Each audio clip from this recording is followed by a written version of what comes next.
And we are live. Welcome to the next episode of the Truman Show. And I think the next guest is the true dude who passed so many experiences. Like, I just ride with him in the car. And yeah, this guy who have something to talk. And I think this, if we don't turn on the camera, we'll be still talking and talking and talking. So, EJ, pleasure to meet you. Yeah. Done a lot, seen a lot. Yeah, and we meet each other at the crazy Pattaya. But you are not from this ground. You are not this guy who's sitting on the bar, drinking, waiting for some nice girls. No. Who you are, man? What's your story? Oh man, where to begin? I was living in Long Beach, California, like right during the time COVID hit. So I was teaching. They called it Muay Thai classes. It wasn't, but I was teaching a couple Muay Thai classes at a few gyms, doing some personal training, teaching intro wrestling at the gym I was at, and some strength and conditioning with some of the guys there, and then like training jiu-jitsu and competing full time. So it was like same shit I'm doing here, kind of just in the gym every second of the day. I'm awake, and then next thing we know, this pandemic started and everything like just stopped overnight. And it was fucking crazy. We were just kind of left with like no one knows what's going on. Weren't allowed to train. All gyms got shut down, and we're like, man, what do we do now? So like just about every other gym in all of California, people are training behind closed doors, doing all the shit that we were told not to do. And I started working at one of my friend's dispensaries, and then that picked up. They opened up a delivery service. So I was one of the first guys they brought in for that, which was, all things considered, pretty cool. And then one of my friends I trained with, his brother-in-law was a general manager of we can call it an establishment where gentlemen frequent, and they opened up under specific rules in the county there, and so I started working there a couple nights a week. So I was like staying busy, but I was like, man, this isn't why I came out here. I came out here to train and to compete full time. So I'd already planned to come back to Thailand for 6 months just to train Thai boxing again, because I was going to get back into MMA. And the year before, I visited here for a month and just immediately fell in love with the place. And all that shit got put on hold. I remember I ended up moving my trip back like 3 times, and I just got tired of doing all this like just random shit, and I ended up leaving Long Beach. I drove back to the Washington D.C. area, moved back into my condo that I had there, and I only thought I was going to be home for like a couple months, and this whole thing would blow over. And 8 months later, still there. The way things worked in the U.S., everything was different, like state by state, which is like there's just no continuity with the rules. So I lived in Washington, D.C., where there's no contact sports. So we could train jiu-jitsu, but we had to train with practice dummies, and we could only train for an hour. I'm like, I'm good. We could train Thai boxing. We could train Thai boxing indoors with masks, but there's a limit of, I think, like 15 people indoors. But if we had class outside, I think we could raise the limit to like 20 or 25. But we still had to wear masks. So again, it's like better, but still doesn't make any goddamn sense. Or I could drive into Maryland, which is like maybe 20-minute drive north, and we could train jiu-jitsu there with masks on. We could drill with a partner, but we weren't allowed to spar. Yeah, it makes perfect sense. And I was like, it's better, but still not what I'm looking for. Or the last option, which I ended up doing, I could drive 20, 30 minutes south to Virginia, where it was just everything was normal. So that's where I ended up going for pretty much the whole time I was home. Ended up going to the team that I'm still currently with, High Noon Jiu-Jitsu, is run by my friends Matt Miller and Tim Dawson, and the guys eventually got my black belt under. But I ended up training with them for a good 8 months and made the best out of a just completely shit show of a situation. And then my friend that was already out here in Thailand called me and said, hey, man, the country's getting ready to open up. This visa agent's office is able to issue Muay Thai visas. Can't get a regular tourist visa like you had, but we can get you a Muay Thai visa for a year. So here's who you need to contact. Here's, call him right now. Like, I'm in his office, call him right now. I was like, all right, well, get off the fucking phone so I can call a guy.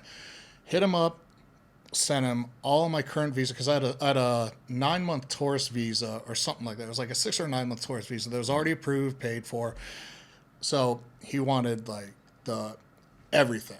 Like, passport, flight information, COVID vaccination paperwork, the whole nine for that, and then everything regarding the visa application, approval letter, and everything. So I sent all this in, and he was like, "Okay, well, we're going to send this into immigration here, and what we're going to do is we're just going to get this 9-month converted to a year student Muay Thai visa." And he was like, it could take up to 3 weeks to get done.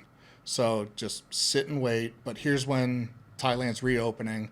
So we're going to try to get you in sooner rather than later. But when we get approval, you got to get out here. I'm like, oh, that seems simple enough. I got my shit back from this guy in like less than 2 weeks. So I had to run this paperwork to the Thai consulate in Washington, D.C., which is about 10 minutes from where I lived.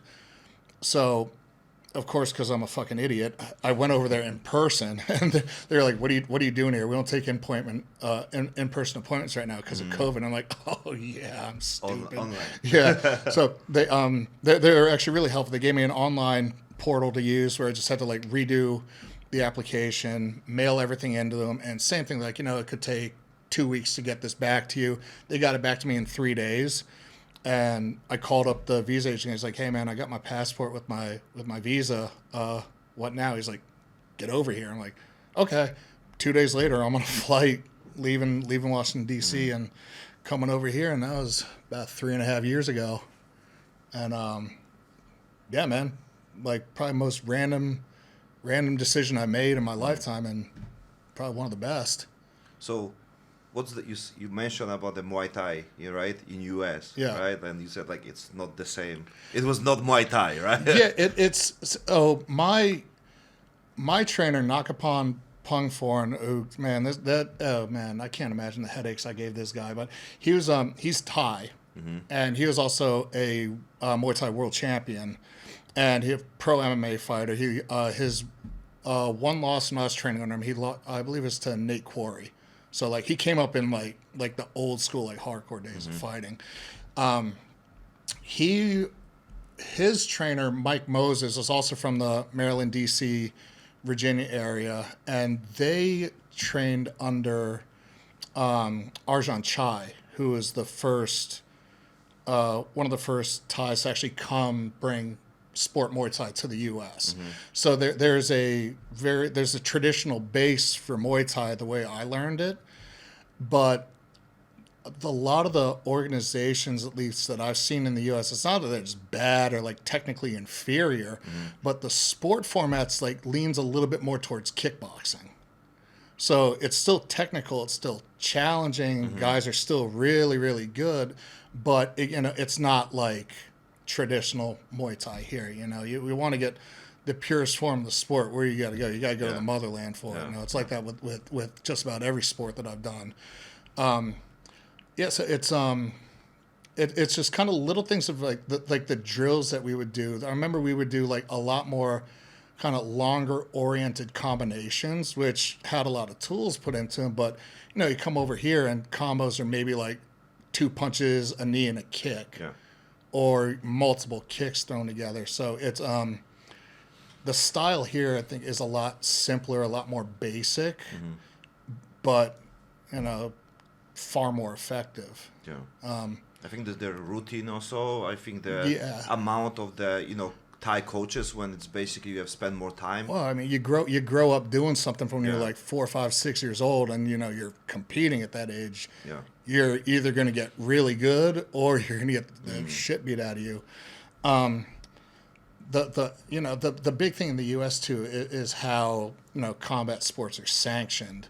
Amateur level, it's completely like open. Oh. There's no like governing body to it. You don't get paid, but there's more risks. But you start out wearing more protective gear too. So you wear shin guards, elbow pads. Some places you wear like chest and body protectors. You wear headgear, which I get for fighter safety. And the more fights you get, the more experience you have, then you can start to shed some of the protective gear. And then when you do eventually decide to go pro, then it's complete full rules, which is, full rules is full rules. I don't care kind of what style you have. You go shin to shin, or you get punched and kicked in the head with no headgear on, or take like a legit elbow to the face. It's all the same wherever you go. Yeah, so what's your opinion about this one, about basically, spar and the hard spar? Because we know like some UFC fighters like Max Holloway, like they do not make like hard sparring. Right? No, It makes sense of the way, like in first the injuries, right? The second, you still get shit a lot of power on your head, right? Yeah. I think people want to extend the life career. I mean, it's crazy. Like I've seen like some Dutch style practices where guys are they're like trying to take each other's heads off like on a daily basis, and I mean for them it works. Is that something personally that I would look forward to every day? Not really. I remember when I was coming up, we would spar 2 to 3 times a week, and one of those days we would be going at it. We'd be like, "Hey man, sorry, you're my homie, but I'm gonna fuck you up today." But more about the fun, or like about the challenge, or about the really improvement, the abilities, the skills. I think with the hard sparring, at least the way I took it, was you just got to get used to someone coming at you full tilt. They're trying to beat the shit out of you. So it's like a mental thing. Yeah. It's it's the mental challenge, and then applying your technique under a shit ton of stress. Like time sparring is great. I think that's how guys technically get better. I think that's how you will learn to really apply the techniques and the foundation you have and start putting it into action. But there's still a ceiling to that if you got a guy that's in your face really swinging hard and you still have that little bit of hesitation. You have that little sense of doubt, sense of fear in you. And I think that's when the hard sparring comes into play. And again, for me, I think hard sparring should be, somewhere between like 80, 85, 90% max. Yeah, what's the percentage? The point is like, every time people get emotional, right? Yeah. They go over the boundaries, right? And even the percentage, right? Yeah. Because having 80% of your, of the, good shot, of the body shot and everything, it's a lot. I remember my boy Chuck Yetter was the first person to hit me in the liver, like hard. And oh my God, that's a different type of pain. And I'm the only thing I'm thinking is like I'm curled up in a ball on the mat. Mind you, I fought it at 205 pounds. Chuck, I think he fought at like 155. So I mean, it's like much smaller person that just fucking dropped me. And all I'm thinking is like, man, if this is like 80%, what's getting hit by like someone that's my size, like at 100% in my liver? Like, man, I may never be able to drink a beer again after that. But again, that's really the only way to learn that type of lesson. It's definitely a necessity, but I think you got to always keep in mind that like, hey, this is still my teammate and my training partner. I want to make sure he's right and he's ready. I want to tune him up a little bit, but I don't want to kill him. Because especially if it's during fight camp, you got to make sure your fighter makes it to fight day. And if you cross that line and something happens and he doesn't make it to fight day, someone's got to take responsibility for that. Yeah, which has happened. It happens. Yeah. It happens more times than I think people understand. And not to say that like it happens on purpose. Accidents happen in training all the time, but in situations like that, I still am a firm believer that if everyone is kind of doing what they're supposed to do, pushing the envelope a little bit, but not crossing any boundaries, majority of accidents are exactly what they are. They're accidents and they're preventable. Yeah. Now, it's different if, you're sparring, the mat's slippery, you slip, you tweak your knee, and, you get injured. Versus if two guys are going at it, one guy kind of loses his cool for that split second and head kicks someone and knocks him out, that shit's preventable. Yeah. That is a freak accident based on your training environment versus someone just losing their cool. Yeah. And crossing that line and being a bad training partner. And it's also, exactly, it's all about the training partners, and I think it's about the people who come and they're like a fresh thing, so the people from other gym who are like, maybe they're king of the jungle on their own gym, and they come back, to come to like in Thailand to like some, well know the place. Oh, definitely. And they definitely they're coming with a different, abilities, skills, and understanding. That's why they can. I mean, well, you see, like, there's plenty of clips on YouTube, Instagram, social media of like foreigners, especially like guys from the U.S. That'll come in here and they'll do something stupid like throw an elbow in time sparring. I remember there's that one clip where there's one guy, let an elbow slip with his training partner, and then all the Thai trainers just smack the shit out of him and send him home, which is, the right thing to do. And, just like kind of hard sparring, that's a lesson that you learn usually one time. And you get lost in the heat of the moment, you fuck up, make it right, apologize, do what you need to do, and demonstrate that you can be a good training partner, go back in, kiss some ass for a little bit, and then you'll be all right. But guys that do that on a regular basis, you don't need them in your gym. Yeah. Those guys are going to create a lot more problems than they will. So it's important to create basically the place with the people who you know, who you trust, and like you spend the time not only on the gym, because I think the character it's talk a lot about the people, right? Yeah, and that's the beauty with like any form of combat sport. You really get to kind of learn what people are really about really quickly. There's something about, again, whether it's wrestling, boxing, Thai boxing, kickboxing, jiu-jitsu, where, you put someone in a bad situation and you see how they react, that they can remain calm, cool, collected, kind of work their way out of the problem, or guys that just go completely berserk and ape shit, like, okay, this is how you react under pressure. So if you're doing this in a sports scenario, you can only imagine what happens outside of a scenario like that. How fast does someone like lose their temper at something stupid, or like do they talk a good game about how much of an intellect they are, how they can do problem solving, but then completely fall apart when things don't seem to go their way.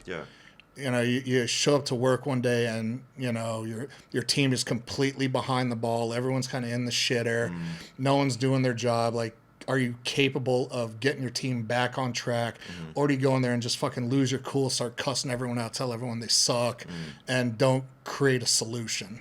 It's all that can be shown in a good round or two of sparring for any combat sport. So how was your journey with the BJJ? You're a black belt right now. Yeah, fuck, man. I've been in jiu-jitsu 15, almost 16 years now. So I came up wrestling in the U.S. I started wrestling when I was like 12, 13 years old. Got 4 years in high school, and was able to get a couple years in at the university level. The first school I went to was a small Division III school. So like there's Division I, Division II, Division III. Division III, there's like no scholarship money involved. It's kind of not like a complete walk-on scenario, but almost anyone can be a part of the team. Doesn't mean you're going to be good at it, but you can still get on there, get an opportunity to train and compete. I didn't last at that school too long. It was just not the right place for me. So I ended up dropping out of college and, for about a year and a half. And that actually ended up affecting my eligibility when I went back to school. It's there's a thing called the NCAA Clearinghouse, which when you're a collegiate athlete in the U.S., you have to register with the Clearinghouse. And the Clearinghouse monitors your years of eligibility. So every student athlete gets 4 years of eligibility, and they get 1 year which they can defer. It's called their redshirt year. So you can be a collegiate athlete for 5 years regularly, and have 4 years of being an active competitor. there's some exceptions. Like there's things called an injury redshirt year. If you get injured early in the season, you can get an extra deferment year depending on the injury. In wrestling, the big thing is an Olympic redshirt year because a lot of guys in the collegiate level are good enough to go into the world team and eventually to the Olympic team, so they can take a year off and train for the Olympics. COVID got guys an extra redshirt year. So really, there are some guys that have 7 years of collegiate eligibility right now. There's an interesting kid from Penn State University. He's a 4-time NCAA champion. So in his 4 years of eligibility, he won the national tournament 4 times. But because of COVID, he got an extra year of eligibility. So he's wrestling for a 5th year right now at Penn State University. And there's a good chance he could be the first 5-time Division I NCAA champion. So it's a process. And if you're if you're at Division I especially, there's ways to monitor your eligibility that's just a lot simpler, especially if you're on a full ride. People will watch that for you, especially if you enter the transfer portal and end up changing universities. I went from Division III to Division I after taking a year and a half off of school. So for Division III, no one monitors your eligibility because it's Division III, and honestly, no one really just gives a shit. You know, people wrestle Division III just because they want to wrestle and get matches, not necessarily because they want to be. Well, no, you obviously want to win and be the best, but it's just a different level of competition. Not shitting on D3 or anything, but it's just they're like everything else. There's levels to it. So when I transferred to this Division I university, and I didn't stop my eligibility by notifying the clearinghouse that I left school, my clock kept running. So I burned 1 year at the first school I was at. My clock ran for the full second year that I was out of school, and then it kept running for the first half year before I transferred schools. And then when I finally got onto the team, I was already into my 3rd year. So whenever you transfer from Division III to Division II or Division III to Division I, Division II to Division I, you have to use your redshirt year. So I had to defer a year. So by the time I was all settled into this new school, and the next season started, I was on my 4th year. So essentially, I burned 2 years of eligibility without realizing it. And the way the university credit system worked was different from the second school I went to. Most universities, one class is worth 3 credits. The first school I went to was different. It was worth 4. And then not all credits transfer to each university. So I lost credits, and that credits it transferred at a different value. So it turned out that my academic years didn't match my athletic years. I was behind as far as credits went. So when that happens, you're not eligible to be a collegiate athlete because you're behind schedule. So my very last year, the clearinghouse pulled. So my last year when I would have actually possibly had an opportunity to compete, I couldn't do it. I'd have to make up all these missed credits in one summer, and I think I was already taking summer classes, and I think I was still shy like 12 credits. So I essentially would have had to take a full semester and a half of school in 3 months. And I was like, I can't do this shit. And they're like, well, then you can't wrestle. I was like, well, that sucks.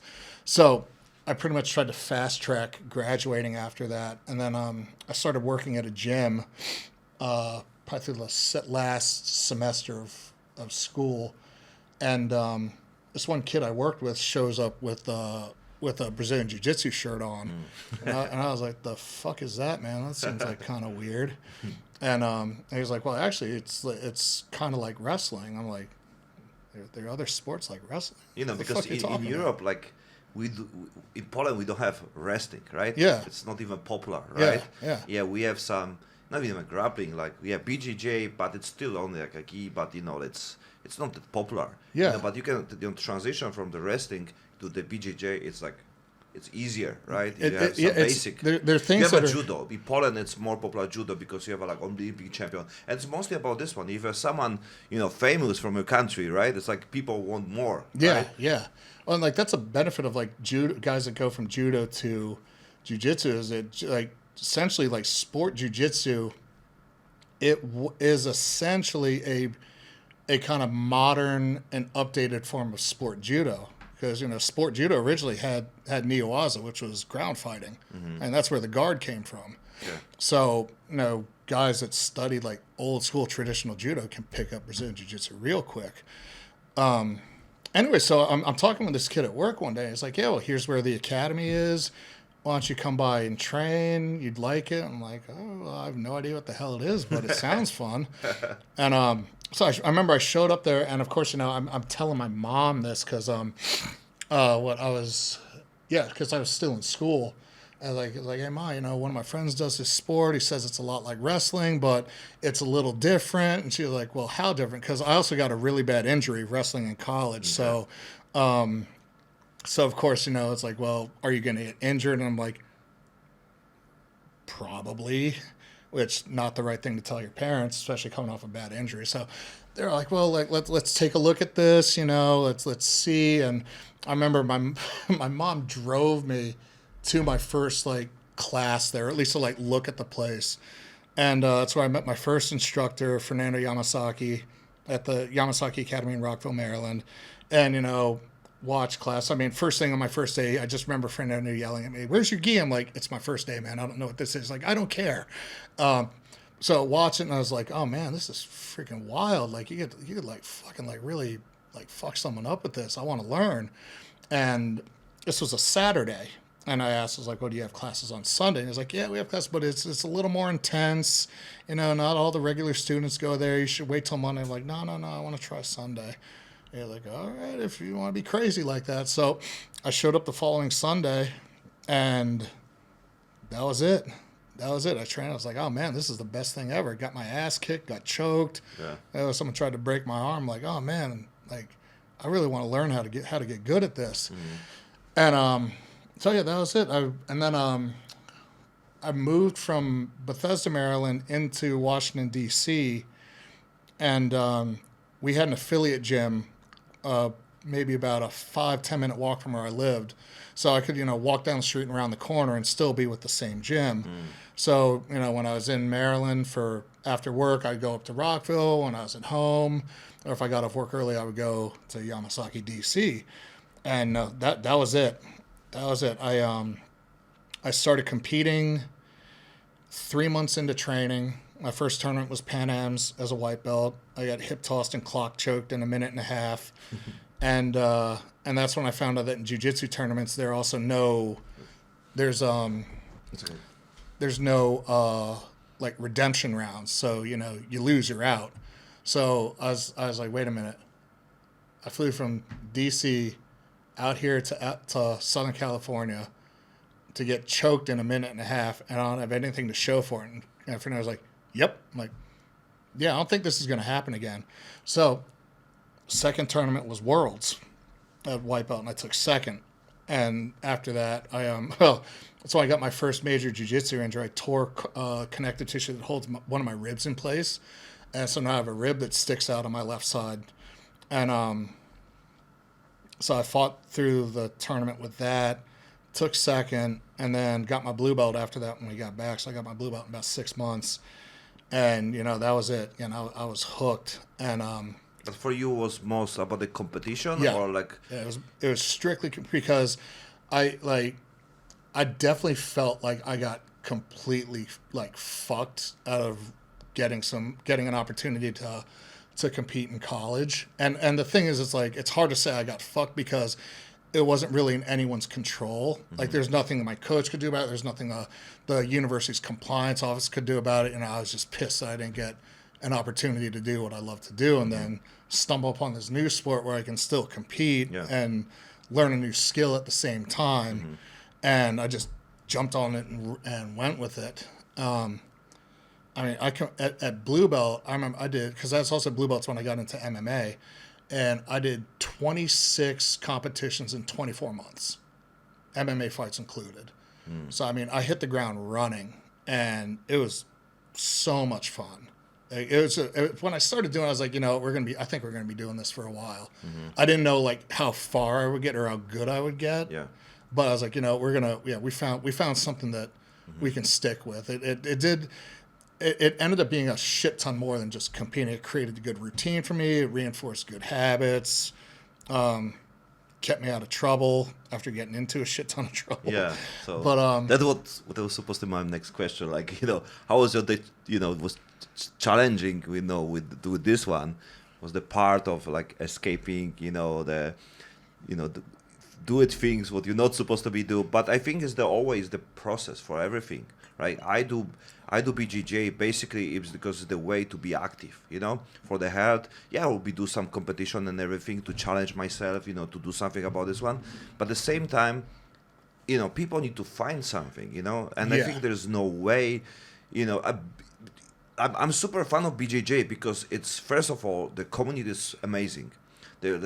I don't want to say much better than Muay Thai, but it's different. Yeah. Because, I've been in many gyms, and usually it's the, like you said, the 80%, like 50%. What does it mean? People come with different, and if you have the bad experience, you don't want to come back. But on the BJJ, it's you tap, right? Yeah. You need to learn how to tap, which is also tap early, tap often. Yeah. Yeah. Especially like things off the mat for me when I was younger. Just not everything really went the way I wanted. You name it. I got into bad. How old are you? I'm 39 right now. You're 39. Yeah, 39. Oh, welcome. I'm old as fuck, man. don't get it twisted. This is. I thought you were younger. I thought you were younger. This fine piece of art right here is being held together by duct tape right now. 20. But yeah, it's. I was doing most shit that like most stupid kids are doing. I was working at a bar. I was partying a lot.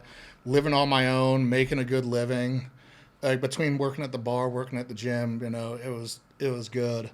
Especially when you start working at a bar when you're 19 years old. Fuck me, man. But I just drank too much, bad relationships, just when I put having fun in front of being responsible a few too many times, and it got me into a decent amount of trouble. But once everything settled and I got my shit together, the first place I went to was my gym. Went right back to the academy, and even my coach said, "Listen, we got some ground rules you got to follow now because you're not going to fuck up like that again." I was like, "That this is good," and that's really when I started training like MMA seriously. It added more time in the gym. It added a new skill to learn. Brought a shit ton more humility my way. I remember my first day of actually doing boxing classes. My coach made me spar and I almost got knocked out. And I was like, "Oh man, shit's a little real right now." But it kept me in a place to where there is little room for shit to go off plan. Yeah, like it created a lot of structure, which for me is a good thing. Do you think it's because? We have discipline, right? We know motivation, right? Many people try motivate yourself to do something. You have a discipline, but like you said, you create basically no space, like you said, for the do it bullshit, right? Yeah. And I think it's the way right now to create like a trap for yourself to not have time to go like out of control. Well, I mean, look, especially like look at why people are like out at the bar at 10 in the morning. Yeah. They got nothing else to do. That's why you do it, is because you have nothing to do. Yeah. So no, my philosophy was like, okay, let's fill up as much of my day, as much of my free time after work with training, to where I'm just simply too tired to do anything stupid. Yeah. There were days where I would be up and out the door to go to work at 6 in the morning, and I would get home from training at 11 p.m. I would take a nap in the gym. I would eat somewhere around the gym, or I'd be training in the gym, or training other people, and that's when, like, everything was on point. That's when competitions were going well. That's when training went the best. I had fewer injuries. I was eating right. Whenever I was at home, I was sleeping. Recovery was well. Like that's when it clicked for me. I was like, okay, this is how I have to learn how to really like manage my lifestyle. again, if I don't have time to do anything stupid, I'm probably not going to do anything stupid. So really, that's what got me through. And I was a blue belt for a long time. I was a blue belt for about 3.5 years, and that's what really got me through a lot of tough times at blue belt, because that's when I like really had to start learning jiu-jitsu. And that's what my coaches really pressed on me too. It's like, look, we know you can wrestle. Like I medaled at Pan Ams. I took third at Pan Ams at blue belt because I out wrestled everybody until the semifinals, where I got a guy that I took him down, but I went into his guard and I couldn't do shit in his guard. And I should have beat the guy. I lost 2-0 because he swept me from his guard. And so that's when my coach was like, okay, you know what? You've proven your ability to wrestle. Now I remember my coach Luis came up to me one day. He's like, look, you're gonna learn how to have a guard, and you're gonna start today. I'm like, all right, coach, what does that mean I do? He's like, you start on your back. I'm like, okay, yeah. Like for how long? 1 year. and I was like, coach, like a year's a long time. He's like, yeah, I know. I'm like, so I start this today. He's like, yep, you're starting on your back. And it's new skill set to learn, and Luis is pretty much the reason why my guard is the way it is today. We started with the basics, closed guard, then we went to half guard. Then he would go up to New York and train with like guys like Marcelo Garcia whenever he had a chance. So then we got into more technical open guards, and he was also like half my size, so he was the one to stress like, hey, you're also going to learn technique. You're big, you're strong, we know that. But again, you're gonna have the technique that all that other things can reinforce. How long you go with the, like your coach told you, like, oh, you're big and strong, right? Because right now I have all the, clap on my back. So, oh, you're strong. It's like a fuck. Like I don't care about I'm strong. It's not the most important thing. Well, now I'm at the point where guys like, oh, you're so strong. I'm like, also my jiu-jitsu is probably better than yours. But as a blue belt, that's kind of difficult to say. No, but like that's that was my training partners. That was my coaches. They're like, look, like you're one of the biggest in the room, but still like learn technique. And I mean, especially the ladies I trained with. My friend Ava, who eventually won. She was a Pan Am champion at I think at purple belt. And then she's brown belt. I don't know if she has her black belt now. If not, she's pretty damn close to it. But her big thing was she hated rolling with big guys because they just smashed her and used power. And she's tiny compared to them. And that was the one thing that whenever we rolled, she was like, "You're not going to use strength on me." I'm like, "Okay." Because like I was also terrified of her. I think she would like fucking stab me given the opportunity. But yeah, it's rolling with smaller people like that are far more technical. It's like like learn technique. No, take your time, go slow, learn how to flow, and then you can smash people after that. So again, no, these are all little things that like especially if I'm rolling with someone smaller and they're more experienced than me, I'm going to listen to just about everything they have to say because it has a lot of merit. If someone my size can do like a very light flow round where you don't use strength and you're moving for 5-6 minutes and you're not completely dead afterwards, probably doing something right. Yeah. So again, that was like in a nutshell my upbringing in this. How you mixed with the MMA? It was shift when you do some boxing, Muay Thai, or. Yeah, so this goes back to after I like fucked up a lot of things when I was in my early 20s, and because then it got to the point where I was like, okay, like now like I'm upset with myself that I fucked up so bad, just ruined way too much of my life. There's again way too much partying, got in trouble, got arrested a couple times, ended up doing tell me more about it. Oh man, no, like I mean, we are in Thailand. You can. Yeah, no, dude, I was typical young 20-year-old, had way too much money than I needed, drank way too much, and thought I could fucking drive everywhere that I wanted to go to, and got picked up for drunk driving, 3 times, and then the fucked up part with the last one, I was on probation for the second one, and so I got picked up for another drunk driving charge. but also driving without a license. So the way it works in the U.S. is if you're on probation, you pick and you get a new charge. So I had 2 new charges. Those are separate cases, but then you get a third one per time you violate your probation. So I had 2 new charges and then 2 violation of probation charges. So I got, what was it total? I think it was 120 days in jail issued, and then it was more than that. I think it was a 150-day sentence in jail with 60 days executed. So I had to do mandatory 60, but with good behavior, I would get out in 45. Or is it half of that? No, yeah, it's 45. So I ended up doing like a month and a half in jail. Just about. And I got good behavior, and then got an extra 5 years of probation and all that. So pretty much had the state of Maryland watching my ass like a hawk for pretty much the majority of my 20s. How you feel in the jail? It fucking sucked, man. How you feel? I was on the jail when I was 17. Yeah, dude, jail is jail, man. It's not fun. It's not fun. But did you have the feelings like also all the like the words like freedom, right? And being there, like you more appreciate things absolutely. After this? Well, it's the little things, right? Like, I mean, we're talking like everything from like there were days where I remember there's one guy who got into an argument with the CO and he tried breaking his cell window.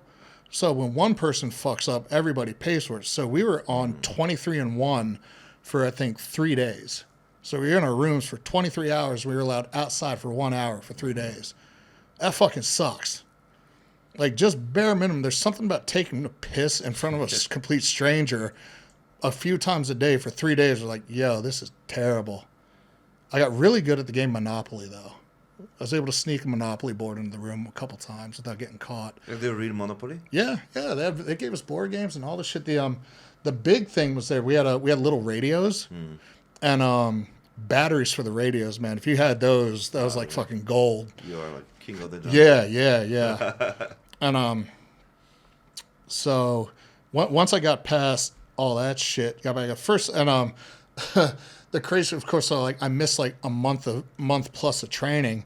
No one hears from me. Like, I'm not calling anybody, and there are a lot of like Montgomery County cops that train jiu-jitsu, which there needs to be more police doing that shit. Different story, but no, one of my friends was like, oh, maybe EJ's in jail, and then this cop like looked it up and he was like, oh shit. And so I come back the next day, I go and see my coach, and he was like, so, how was it? I'm like, can I just start training? He was like, yeah. So that's when we actually had the talk, because again, I'm like, sense of direction is lost, I told my job about this. I had a good relationship with my boss, so I got out and was able to go right back to work. All that wasn't a problem. But still, it's like, it's a pretty fucked up experience to go through that was obviously preventable. So it's more of like me pissed off at myself and kicking myself in the ass about it. So of course I'm like, okay, well, we need something else. We need to get back on track. I need to start training more. And that's why I talked to my coach, like, coach, now I got to start doing MMA. He was like, all right, well, you got to learn how to strike. So threw me into Thai boxing, threw me into Western boxing. And about after, I want to say maybe 8 months, that's when I got my first fight. And I won by TKO. I don't remember half of the fight. I won by TKO in the first round. But, like, I don't remember walking to the cage. I don't remember skin check. I don't remember the cut man putting Vaseline on my face. I came to, and I was on top and side control. And I was like, oh, fuck, I'm here. And then was able to TKO the guy from ground and pound from Mount. And that's when I was like, okay, this is I think let's take this for a run. And yeah, it went well. I changed gyms and like actually went to a full MMA gym, and so I started training with Nakapon. And he definitely helped me get to that next level. And I had some fights under him. I had 3 fights under Nakapon at Beta Academy. I won 2, both by submission in the first round, and then I lost for a title in the first round. I got choked, and that was definitely a big mental setback, but immediately kept training, and then ended up taking another fight. And I went to weigh-ins, and my opponent showed up with a wrecked ankle and said that he couldn't fight because he sprained his ankle sparring the day before, which, like, I completely lose my shit. And I didn't want to take the replacement fighter because the replacement fighter just won a full rules Muay Thai belt a couple months before. So completely different caliber of fighter. And yeah, I remember going back because this was during the holidays. So I went back to my job, to the gym I worked at. They was having a holiday party, and I ate a big ass tray of mac and cheese and had an upset stomach for a day and a half. And then yeah, it was a couple weeks after that's when I tore my pec and my right pec from strength training. And then I was out for 18 months. Whoa. So that was right around, yeah, I was still a blue belt. I got my purple belt actually while I was injured. But yeah, that 18 months fucking sucked. Like, I mean, I went from, I was fucking big. I was like 265, 270 pounds, like benching 450. To not being able to do a push-up. Like the tear wasn't a traditional tear where like I ripped a tendon from the joint, where you can, you just get surgery. They stretch the tendon back, staple it in place, sew you back up, and then you can go into physical therapy and be back to normal in about 6 to 8 months. I clipped the actual belly of the pec. So like right here, there's a dent that goes from here right to about here. So I actually tore the actual muscle fibers. And unless they are completely ruptured all the way through, you don't do surgery for it. You just have to wait until they heal. And that took a good 10, 11 months for it to heal. And then about 6 months of rehab on top of that. So that fucking sucked. I mean, I went from training every day to going back to fucking drinking every day.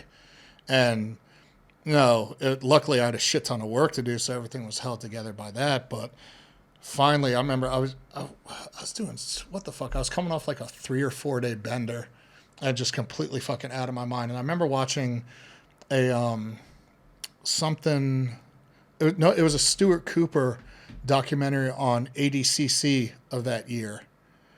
So this was this probably had to have been 2012. Yeah, it was ADCC 2012. And I watched that thing until 4 a.m. I must have watched it about 4 or 5 times. And come 6 o'clock, I messaged my boss like, hey man, I'm going to take a couple days. I need some time. He was like, is everything all right? Like, everything's fine. I just need a couple personal days. I've already emailed all my clients. I moved them back. I rescheduled. But yeah, give me this time. He was like, all right, man, no problem. Just let me know if you need anything. And I went back to training the next day, literally after 18 months not going in and gaining about 35 pounds. I show up to the gym with my gi that was all of a sudden not as loose as it used to be, a belt that was definitely tighter than it was. And, there are guys that, like, I was doing, like, beginner classes with and all that just beat the shit out of me. I mean, dude, there are guys that, they were now blue belts and purple belts that just wrecked me for months. Like, I was out of shape. My technique was bad. Everything was just bad. I was like, man, give me my fucking white belt back. This sucks. And so I kind of like started my process over again and stuck with it. I mean, I took my lumps for about 6 months and finally got back into my routine, got my technique back a little bit. And once I felt comfortable, I went to my coach. I was like, "Hey, coach, I want to compete again." He was like, "All right, well, let's go." And I remember did the New York Open when it was still at City College in Harlem, and I got tapped out in the first round of both my divisions in under a minute and a half. So again, just got my ass beat. and I got highlight reel choked in one of my fights. This I ended up being good friends with him, but he ended up doing like an anaconda roll loop choke, which almost put me to sleep. So after that, I remember going to my coach. I was so nervous before my nogi match that I was like shaking, which that like never happened. And even my coach was like, "Dude, are you okay?" I'm like, "I don't know, man, but we're gonna see what happens." So I get my ass handed to him. My coach Louis sits down next to me, and he just looked at me. He's like, "You okay?" And I'm like, I'm not upset. I'm not pissed. I'm just kind of like blank. And I just looked and I was like, "Coach, we got some work to do, don't we?" And he was like, "Yeah." I'm like, "All right, well, let's start Monday." So same shit again. I started my process essentially for competing over again. I told my coach, I was like, you know what? I'm not going to compete for a year. I'm going to train. I'm going to get my shit together. I'm going to get down in weight because I was like, 265. And then I got like maybe 15 pounds off of me, but still big, and not in a good way big. But in perspective right now, I'm about 235, 240. So imagine like 20 pounds of like Jack Daniels on top of this. It's not a good look. Especially with the gi. Oh yeah. Oh man, I had to go like up. Like Santa, I had to go up a size, man. I had to be an A4 for a little bit. So yeah, my coach that was the really good relationship. Your neck is fucking huge, but also from gym. From wrestling. For wrestling, and then guys just trying to fucking choke me. Mine, I think I have like a 19, 20-inch neck right now. I had a 23, 24-inch neck at one point. Almost got diagnosed with sleep apnea because it was too big. Neck like my bully, There was no neck for me. It was just fucking shoulder and then ear. But Luis and I had a really good relationship because he respected my opinion, and I don't even remember questioning his advice. Like maybe if it was like something was like, well, I don't know, and then he would explain like, no, this is why you're going to do it this way. I'm like, okay, that makes sense. You're the coach. I'm the athlete. I'm going to listen to you. So that was our plan.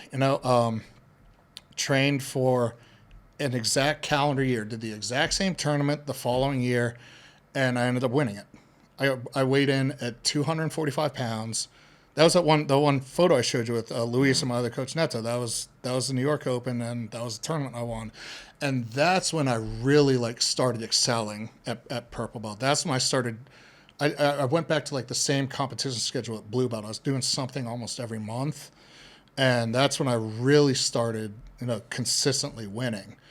And for me, that process just made me kind of fall in love with the sport, fall in love with competing all over again. But it was also connect with your personal shit, what's going on. Oh, because yeah. Of course, you're on the 39, the times, bring us a lot of crazy situation, right? Oh, man, at the same time, when you compete, you want to be better because you want to escape for something, and then you want to be engaged or something what it's really when you're busy.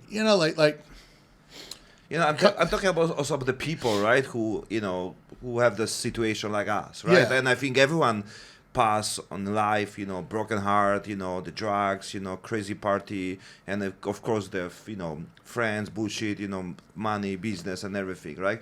Everyone have experienced this. Oh, definitely. We are in the position when we put the sport on the side, when you can do something, when you can escape, and I think it's the one of the way. Well, right? How many outlets are there that really where you can actually physically vent your frustrations? Yeah. Again, that's a beauty of combat sports. You're in a controlled environment. You're encouraged to fuck somebody up. It not only is it encouraged, it's rewarded. Yeah. And again, emphasis on a safe environment. I mean, again, for me, there is no other better way to really clarify everything. Mm-hmm. But the more important thing for me, in my attitude towards competition, is events are won or lost days, weeks before they actually occur, because you have to, even with training, that's only a small part of it. You got to manage everything outside of the gym. When you're in the gym, whether it be for 2, 4, 6 hours a day, those are 2, 4, 6 hours. You have people watching you. You have people monitoring you, helping you out, making sure that you're doing everything you should be doing. But that still leaves a lot of time to fuck up outside of the gym. Mm-hmm. And, like again, I have usually lived by myself. I didn't have a girlfriend, wife, I don't have kids. So there's not a whole lot that I can rely on outside of training to make sure I'm doing the right things. I have to be completely self-reliant and really manage everything on my own. So there's no one else to blame. No. I can't blame my teammates for my actions. I can't blame my coach when I'm out there fighting because I make the ultimate decision, and I can't blame anyone else. I can't blame my boss for like, oh man, I came home drunk last night. Like I'm living here. It caused me to do this. I can't call my family and be like, oh, I'm mad at so-and-so, so I went out and fucking got loaded. They're literally, for me, I put myself in a situation where I'm 100% accountable for everything. But you put yourself on this because you can easily blame someone, right? Yeah. Because it's your decision to put on yourself, which everyone else will be still blaming the boss, situation, family, fucking president of the USA, everything. You have still many reasons to blame. Like what's, how you build this, because for you it's normal right now, right? Yeah. Seeing you right now today, who still, going on, who still not give up, who still want to compete, right? And it's not normal, because I don't believe there's many people like you, to be honest. And many people gave up, especially, with your attitude, with your fucking kind of ego when you still want to, the bad boy side, right? Yeah. But you deal with this and you didn't, blame other things. So you learned this or Oh, I learned this pretty much through fucking up a lot, whether... So this is the way? Fucked up a lot? Ruin your entire 20s of your life, and this is what will happen to you. No, it's you make enough mistakes, and eventually, I think that the average person will own up to them in one way or another. But again, I had various support systems to reinforce that. Again, whether it be a judge telling me, "Hey, you're back here again. What's wrong with you?" or a probation officer that's calling you every month. No, my coaches staying on top of me. My training partners, if I didn't train, calling me or texting me like, "Hey, is everything okay?" So this was, I think. Big part. I've been so fortunate to have at the many gyms I've been at to have just people that have invested a lot of time into me when they sure shit didn't have to. At every gym I've been to, I've always felt like, you guys could be putting in effort into something that's way more talented than me. I don't know what I'm doing that sets me apart. I just like being here. That was the only thing I always told people. I was like, I just like being in the gym. So I'm in the best mood there. I'm around fun people. I get to do what I love. That's it. There's nothing special about this. I like being here, so I want to spend most of my time here. Just being a mat rat's good for me. But again, just been lucky to have been in situations where the people have shown a lot of appreciation for that. And the best thing that I did at the time was like, hey man, may as well take advantage of this. If these people want to help me and help me get better, you know what? That doesn't happen to everyone every second of the day. Yeah. And so again, it was one of those things. I just took it and ran with it. I didn't question it. And again, here we are. So you also now giving things to others because even before you coach other people, right? Yeah, I do. I have to, especially with jiu-jitsu. Yeah, and I think it's anyway when you already get something from others and you already be able to survive to this age, and now it's the time when you just to teach, because you learn a lot when you teach. That's the funny part. It's another skill set to learn, which I love, but. I can't emphasize how selfish you have to be to stick in the game long enough to earn your black belt in jiu-jitsu. It's a healthy form of being selfish, but still being selfish. And it doesn't make sense to not want to give all this knowledge back. Again, I've taken so much from so many people that it just doesn't feel right to not give it back to as many as possible. And the thing that's always in the back of my head is like, you know what, man, maybe I'm going to meet some dumb motherfucker that's just like me. So where, you know, they got so much shit going on. They found a healthy outlet for it, but there's still that like one little thing missing. And whether it's like the right person investing time in, who knows? Who knows what it is? But if I can do that like one little thing for someone else, and it could turn out to be a pretty big difference for them, why not? It's so easy, especially nowadays. It's so easy to be a fucking dickhead to people. And don't get, I have my moments where I lose my shit, you know. But in the end, it's like through teaching, especially, you learn how to keep a level head. Especially like teaching different people of different experience levels, you know, everything from age, athleticism. There's so many factors that makes it a challenge.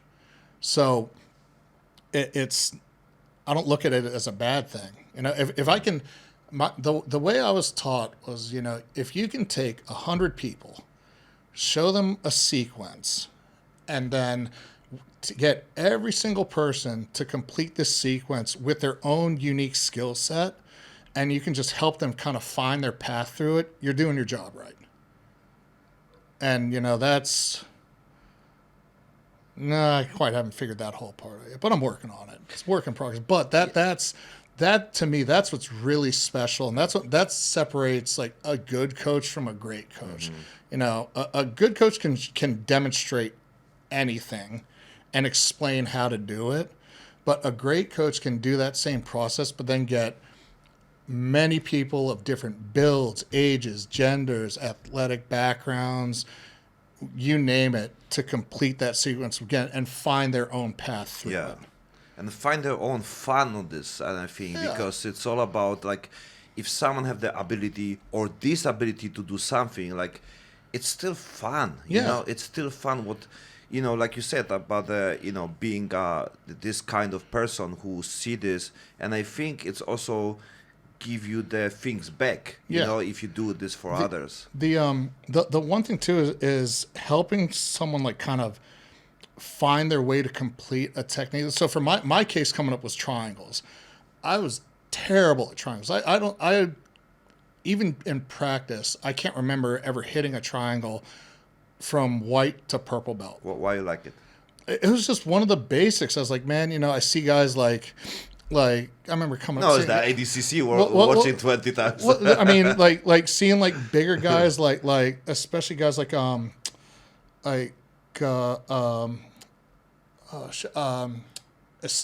the Estima brothers hitting it, and they're big guys, tall guys, like hitting them from everywhere, and especially Braulio. I mean, that dude, when he inverted triangled Andre Galval at ADC, so I was like, oh man, that's the coolest thing ever. I want to learn that. And I was just bad at them. I didn't have the technique for it. I wasn't flexible. And there's always like some limitation that I hit. And I never figured out how to make adjustments for it. And then it was actually when I was at High Noon, I was talking with my coach, Tim, and I was like, you know, man, I know how to do triangles, but they don't always work for me. And he was like, well, what do you mean they don't work? I was like, I can get the trap set, but I can't finish. And he was like, okay, well, let's find out why. And I showed him, you know, again, I got 2 fucked up knees. I got a bad hip. Flexibility isn't that great. And so I remember Tim took a couple weeks, like just kind of on his own time when I wanted to drill this. And it was like, okay, well, adjust here, try this, see if this works. That's not working for you, so let's not try that. And no, then after figuring out a couple different sequences for it, now I use triangles on the regular. But again, it was like that little extra bit of investment into something that I just wanted to know how to do. They're not something I use on a regular basis, but now I have confidence that I can hit them when I see the opportunity for it. That made a big difference for me. So again, it's one of those little extra things that, did he have to do that? No. He could have said, whatever, fat boy, you're just never going to hit a triangle. Yeah. But again, he took the time in to accommodate an extra request. So again, that's it's things like that I use an example like, okay, that's how I need to be. That's the bare minimum.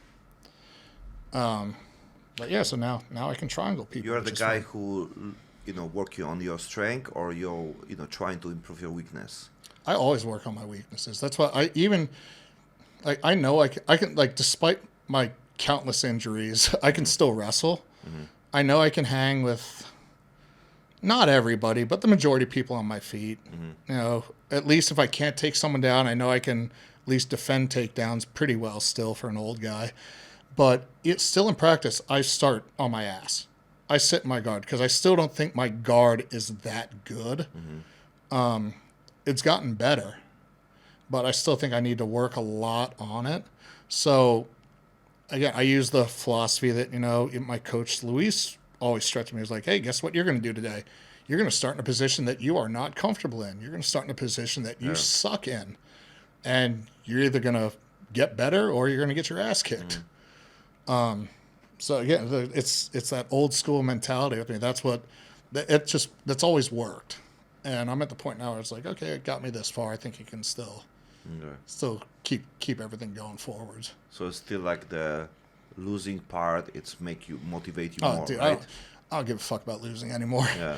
like I got, because you have a space to improve, right? Well, I don't have anything to prove to anyone else anymore. But improve. Yeah. Now it's just about learning more. I still want to get as much knowledge as possible, dude. I medaled at the World Championships at white belt. I medaled at no-gi worlds, twice at blue belt, twice at purple belt, Masters Worlds at purple belt, and no-gi worlds at brown belt.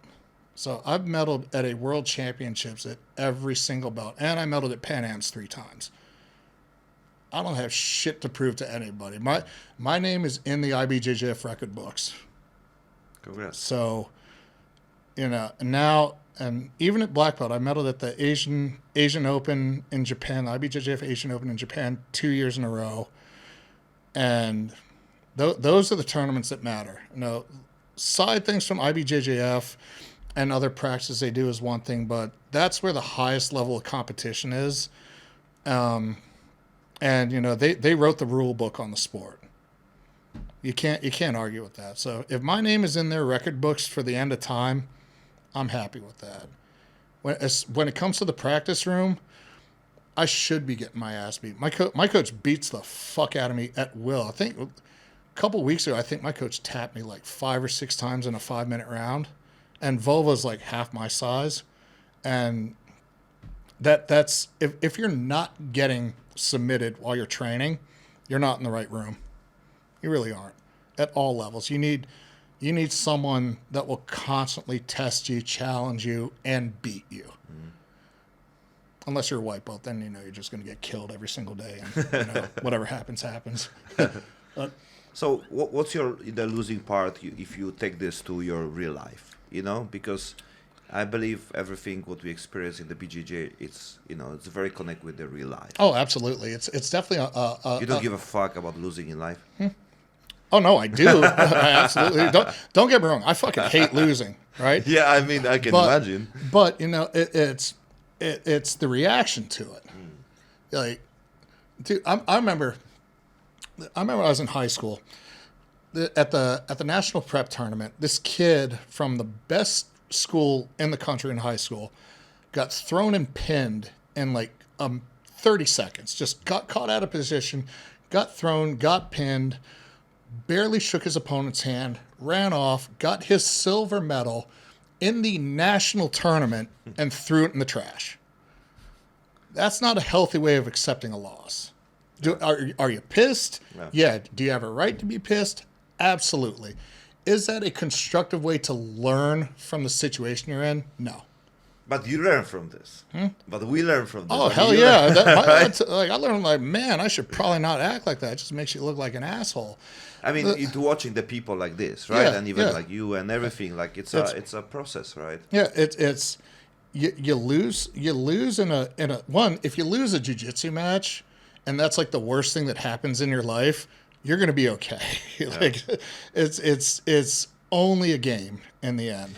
It's only the game, but I remember last time it was I think it was Dimitri Johnson when he also fought. It was like months before ago. I think Nick on the podcast also talked about this one, and the guy was like really crying, really like feels shit, right? Yeah. And He the wanted guy's to. like, it's just a game. Yeah, it's just a fun, game. just fun, Yeah. But we also don't know what this guy put on the game to be on this position, and also what he handled in life. We see the Tony Ferguson who's still fighting, trying to keep shit together. Nick Diaz when he fought with the Robert last time, and he also everyone have a fucking journey, and and the competition is the way when people can somehow be winner on this game, not on the life. So I think when they lose, they think if they lose also on their other game, I think in the long, and we're talking about longevity of this whole thing, it's not about who's good. It's about who's left in the end, right? So a lot of guys, if you had that mentality, it's like, you know what? If I'm going to ride this until the wheels fall off, I'm going to ride it until literally the wheels fall off, which is that the smartest attitude? Maybe not. It's all kind of individually based, but, and I'll use myself as an example. My left knee has to get replaced. My right knee has to get fully reconstructed. I have to get my left shoulder fixed. I have to get my right hip scoped. I have a bulging disc in my C3, C4 vertebrae. And I need to go to my doctor. Every time when I go to my doctor, he said, you're fine. Basically, I love this dude because he always saying to me, it's fine. But I said, you just rest for a few months. It's like, I cannot rest. I need to work out. I tell my doctor I'm fine. No, what I want to hear is like, listen, we can turn you into a cyborg. I'm waiting for my metal parts. Oh, the Optimus. I want them to excavate my bones one day and have so much metal that like, oh my God, this guy was part robot. That's what I want. It will be possible basically to take everything, basically your brain and your memory and everything, put into robot. That's what you want? Yeah, sure. Why not? Why not? Yeah. Like RoboCop, only with jiu-jitsu. Yeah. Oh, and I fucking like RoboCop with jiu-jitsu. Well, like 2 weeks ago, I just popped my MCL on my left knee for like the 5th or 6th time. So like through as a lot of self-inflicted pain and injury, I know I'm at the end of my clock right now. Yeah, but you also have other things to do, right? Yeah, that's. But you still want to compete. Yeah, that's the thing. I have a timeline that I have left, but again, I'm lucky enough to where I have other things that I can occupy my time once I stop training the way I train. And some guys don't have that, or at least they don't have a lot of that. And I think that's a thing with a lot of pro athletes across the board. There's no fallback plan. It's even not about money. It's also about the time what you do, the fucking depression and everything. Dude, training, again, like for a lot of guys, myself included, training is essentially an addiction. Yeah. What sane person in their right mind wants to exercise for 6 to 8 hours a day? Which is what, like, when I'm in fight camp, that's what I'm doing. I'm training no less than 6 hours. It's usually 3 workouts for at least 2 hours. And the average person isn't going to do that. Even by health standards, you're starting to cross that boundary to where this is actually harmful for you, but you still do it. Yeah. So again, you take that, you drop back from 6 hours to maybe like 1 or 2 hours a day. That's a lot of time you got to fill. And if someone's been doing this for 2/3 of their life, they got to learn a new skill set to replace that. If they're not teaching, or if they're not coaching other fighters, I mean, look at Khabib. Like lifestyle aside from him, when he stopped fighting, what was the first thing he did? He went back and started training all his fighters. Oh yeah, it's natural. It's again like to me, the only logical progression from training and competing full time is going to cutting back on training and coaching full time. Yeah. I think. But you do this already. Yeah. And it's honestly right now it's getting to the point where like coaching guys is more rewarding than competing. Yeah. I get more worked up for guys when they compete now, whether it be for jiu-jitsu or even some of the Thai boxers I train for strength and conditioning, where I get more worked up for their fights than I do for mine. it's on any level. Like you never UFC have a Jon Jones who like going around the world. Alex Pereira is very good on this. It's so funny because he don't even speak English, but he's everywhere. Yeah, he's everywhere. And and don't get me wrong about the competition. Like, of course, it's the big things. But the point is, like, if you get busy with the things like this, and you have every day people who appreciate you, respect you, and everything, like, compete on some event, it's just one of the same event going to the other school, other place, and everything. Yeah. Because you have so much, good energy from the people. You have also good money, right? Yeah. And yeah. on this level, you don't need much. You know. I mean, again, with Alex Pereira, I mean, dude, he was a ghetto boy. He was a favela kid coming up. Yeah, not far. His upbringing was rough. Everything that, especially, what happened with him and his brother. It's just literally what happens when you choose one path versus another, which are the only real two options there. Yeah. And he turned his life around, and he did all the right things to get himself out of this situation, but he still goes back and takes care of everybody. And I think that's a big thing, that especially after like that got shown, I think more people got respect for him after that than he could even imagine. And if you take his best dude, Glover, when he was basically stuck in he cannot go to the US. Remember this story about he was separated from his wife, right? Yeah. And then they trying to get, because they have a problem with the visa and everything. There's so many cases like that from Brazil. So there, oh man, I must have been a blue belt when this happened. This is when Sergio Moraes came onto the scene. He was an Alianza black belt. And his first year coming to the US, he did the World Championships and he beat everybody. I mean, he was in, I think, the middleweight division, either middle or middle heavy. But I mean, he beat Kron Gracie, you name it, he beat them in that weight class, and got his first world title. And everybody was like, "Who is this guy?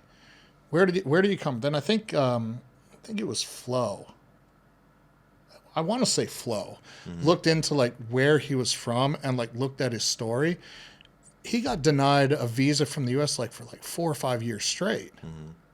Same thing with Jackson Souza from, I think he's from Checkmat, when he was a brown belt. Same thing. Getting a visa to come to the U.S. is not easy. Oh yeah, for Polish. Yeah. We just get the green card, whatever, not long time ago. So we are the same position like any Asian. We cannot go US, even if we are have a big history, big collapse of the army and everything. We cannot go to US like this. There's no way. That's one thing that the IBJJF is doing right now. They're sponsoring so many Brazilians, because the IBJJF headquarters is now based in Southern California. So they can sponsor all these guys from Brazil to come to the U.S. on actual work visas. So they work for the IBJJF in some form, and their job is to work and their job is to compete. So I mean, if that helps get guys into the U.S. and help build the sport, that's good for the sport. You are really connect with the more BJJ and the MMA, right? Yeah. I've been doing jiu-jitsu way longer. Because MMA, if you take just MMA, right, you have just basically what you have there is the federations, right? You have just the. And it's quite fresh things. What it's It's like fight promotions. Yes. It's and it just depends on the level and the money in each promotion. Yeah. The higher the level, the more money that's in the level, the higher the talent. I mean, that's what why UFC, Bellator, PFL are at the top. They can get the guys in there at the highest level because they can pay them the most. Yeah. And it's also, I think, it's motivate people to go to the MMA because you have a great BJJ, you have a great people from boxing and everything, and you somehow. It's the future, What these promotions are doing now is they're actively having tryouts. I mean, that's what Dana White's Contender Series essentially is. It is a long-term tryout for a contract. Yeah. That's what Rich Franklin's Contender Series was. It is a prolonged tryout. That's what the Ultimate Fighter was. It was an elimination tryout. So you're getting a giant pool of talent that has already been handpicked for this specific trot. So you're already picking the cream of the crop, and then you're filtering the best of the best of the best out of that hand-picked group. I mean, what a formula to get top-level fighters. Yeah. And you also get to see some pretty entertaining people because, let's just face it, fighters in some scenarios are it's not the smartest people. You need to have a both, and I think it's something what many people need to understand. If you are on the game of the fight, you need to be the personality. I'm talking about even Alex Pereira, who don't know English, but look, this guy have personality. Yeah. This guy is super entertained. This guy do it a lot of things in the Brazil, right? Yeah. So even if you just take this one, this guy is the salesman. When you can take a group of fighters and then add a story to each of them. Well, my favorite to this day is still the shit that happened between Josh Koscheck and Chris Lieben on the first Ultimate Fighter. Koscheck was the antagonist. Chris Lieben looked like the out of control, emotionally unstable jackass. And guess what? They both got into the UFC. They both had amazing careers. They both got into the highest levels of their divisions. And they both had pretty successful things. Again, because they had a story to go with their names. They had a personality that was created for them. Yeah. Right now, if you want to go to the UFC or the Dana container, you just need to say, I love Jon Jones. Jon Jones is the number one. Pound for pound. Jon Jones is number one. You got in. You lose, but you got in. Jon Jones is number one, and I did a line with Conor McGregor last night. Yeah, and even funny because I just have a podcast with my dude yesterday about in general in the UFC, and Dana White was on the side, against the Jon Jones when he win and lose with the Dominic Reyes. Yeah, because basically he lose, right? Yeah. It was crazy fight, but he was on the side of the Dominic that time. Yeah. And the Dominic would be fighting on the same card with the Jon Jones right now. Yeah, he's. But the Polish guy take over for the Jan Blachowicz, the belt from the Dominic. No, it was about the belt. Yeah. It was funny. Yeah, it was about the belt. Yeah. Yeah. That's. Oh man. Crazy story. Yeah. I mean, tell me about this because before you come here also we talk about the Mikey Musumeci. Yeah. Right, amazing dude, and I think it's people like this, they create for me it's already legend. For me it's the legend of the sport. For me it's the even connect with the ONE FC and the popularity and the personality.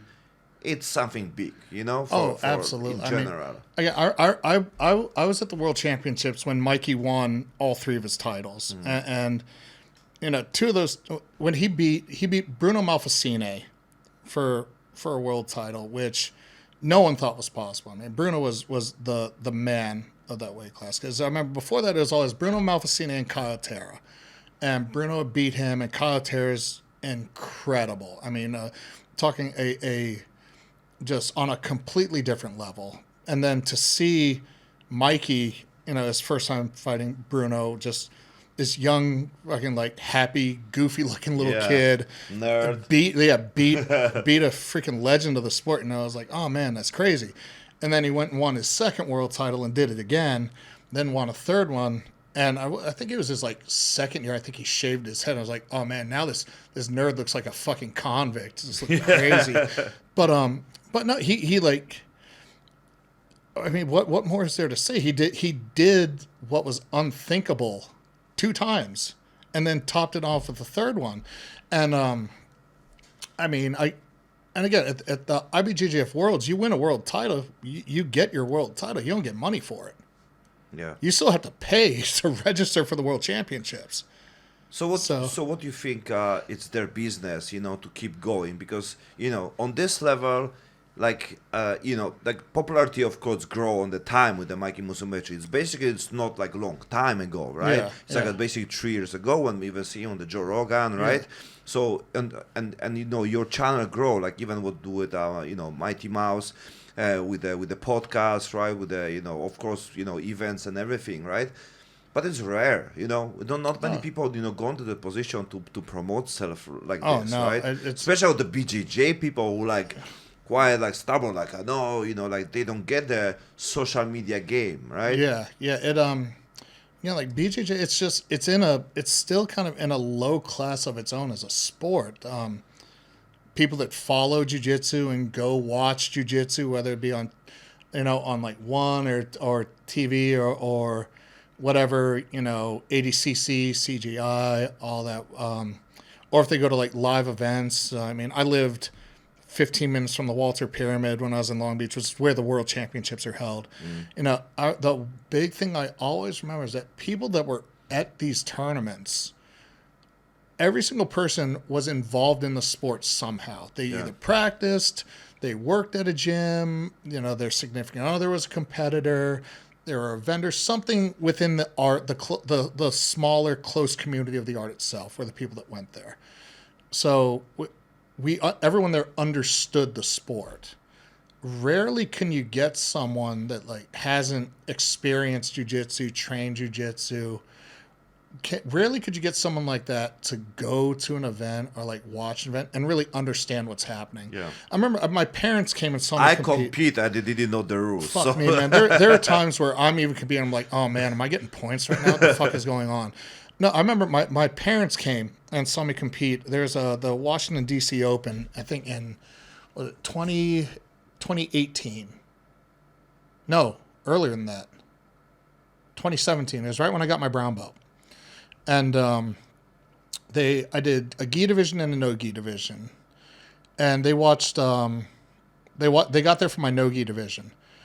And they watched one match. And I ended up taking, I ended up winning I think I won or I got second in my weight class, and I took third in the open at no-gi adult brown belt. I'm talking with my parents afterwards, and my pops is sitting there. He's like, son, I had no idea what the hell was going on. All I knew is that you got your hand raised at the end and you won. Yeah. And that's a common response. So what can be reason and how we can change this?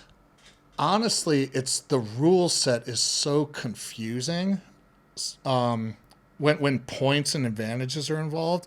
But then again, you go to a submission only, and you can tell the everyday spectator that doesn't translate. Listen, if the guy gets like his arm straightened or he's getting choked and he taps, he lost. He's conceded the fight. That's a pretty simple thing to understand. Yeah. So, I think more submission-only events will help market the sport a little more simply. And they're I don't want to say like a complete overhaul for the rules, because that just is not realistic. But I think some sort of kind of unification across the board for the rules, which is essentially like what a lot of events do. Like even events here in Thailand, they'll go over the rule set and they'll say, okay, we're doing the IBJJF rules.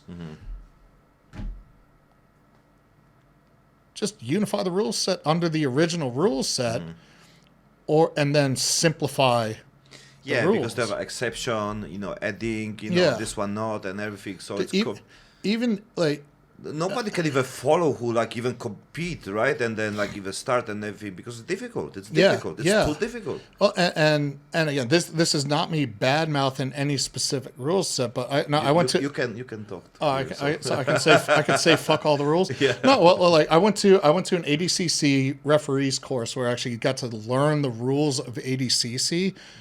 And in my opinion, there's a lot of good things and there are a lot of negative things there, because they emphasize control so much. So I can take someone down, but if I don't have control over them and they get into like, so if I hit a double leg on someone, I take them down, I land in half guard or in side control, and I don't hold them there, and they somehow wiggle into turtle, I don't get points for the takedown. That doesn't make sense to me. Yeah. Versus even in wrestling, you take someone from their feet to the mat, you hold them there for X amount of seconds, you get points. That is the simplest form of a takedown. You take someone off their feet, you put them on their stomach, you put them on their back, you put them on their ass, you drop them on their head, and you hold them there and keep them down no matter what they recover to. As long as they are not on their feet, you get points for it. What I do like about ADCC is that if you take someone down into a dominant position, you get more points for it. So if I double leg someone and I land in close guard, I get X amount of points. If I double leg someone and I land somehow in like side control or even mount, I get more points for that. I like that. Just what it comes down to is like, instead of having all these different like minor changes in rules and whatever, just like I said before, when I came up, the way I was explained competition was simple. You tap the guy, you win. Yeah. You get somehow it can be, even to make more popularity, you know, it's, you know, like for example, bare knuckle, right? Yeah. And of course there's a lot of, fucking crazy shit going on, but even UFC, and I think somehow this is opposite things, but sometimes, of course, the judges are fucked up, and there's like, you think like, what was going on? People talk, so sometimes I think shit happen because there's some talk, and they know. It makes rumors. It's like, okay, we can accept the bad opinion about UFC, about this one, because end of the day, it get more, attention. We accept the fucking Conor McGregor, the Khabib and everything, the, big mess, right? Yeah. Because it brings a big pay-per-view, right? It's still. So I think as a part of the game, when they say, we accept fucking bullshit because we have $1 million for the pay penalty, but we basically gain 5. Well, and there's still people still talk about averages. It's like, exactly. Hey, well, and it kind of lays the question like, hey, what if they do it again? Yeah. But like. So I think that what the Craig Jones did, right? And I think it's going out, outside the box, right? Oh, absolutely. First of all, Craig Jones is the best dude about being ambassador of the game, right? Yeah. So it's a big part to be the person. When you bring entertainment to a sport, it's going to attract more people. Again, when he kissed Gabby Garcia at weigh-ins for CJI, he made it onto ESPN. That was on an ESPN highlight. So now you have guys on ESPN talking about submission grappling. Yeah. Versus like, look at other big names out there. Like now, like imagine going into ESPN like, hey, can you play that clip of Craig Jones again for us? And they're like, oh yeah, this one. Versus like going there and say like, hey, can you play this clip of like Gordon Ryan? Yeah. Huh? Who? Yeah. People don't know. When you can add humor and entertainment and market that for anything, especially like some random shit like that. Who does that? Like who absolutely does it again? And I've met Gabby a couple times at tournaments. I have friends that have trained with her, and she's like the nicest person ever. But like, just a very emotional response towards things. So the Brazilian, right? Yeah. Well, you get something that's done out of humor combined with an emotional reaction. It's going to just scream attention. Yeah. Is anything bad going to happen over in the long run between the two? Absolutely not. They had a great match. They were friends afterwards. They had a good time. They shook hands. They hugged. The works. I mean, it was one of those things that really not only sold the event, but it sold the sport without having to really sell the sport. Yeah. And in the end, you can't help but watch. Even the interview they had with Renato Laranja, again, hilarious. Again, humor sells. Just saying the most random, dumb, stupid shit with when it's all in good humor, it's funny. Yes. Look at how many guys like sit down with like face-offs and everything. Like, oh, I'm gonna beat the fuck out of this guy. It's like it's the same song and dance over and over again. Yeah. Versus, they start talking and it's like, hey, so are you two gonna do an OnlyFans after this? And one person says, I mean, I'd be up for the other one saying no.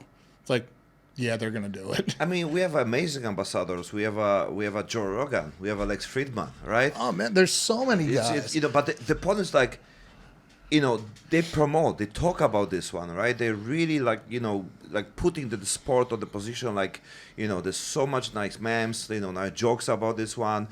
Positive stuff. Like like Joe Rogan talk about like if you have a jiu-jitsu guy, like fuck you up. You have no chance. But the point is like, after this, even go to the direction and like, okay, what's next?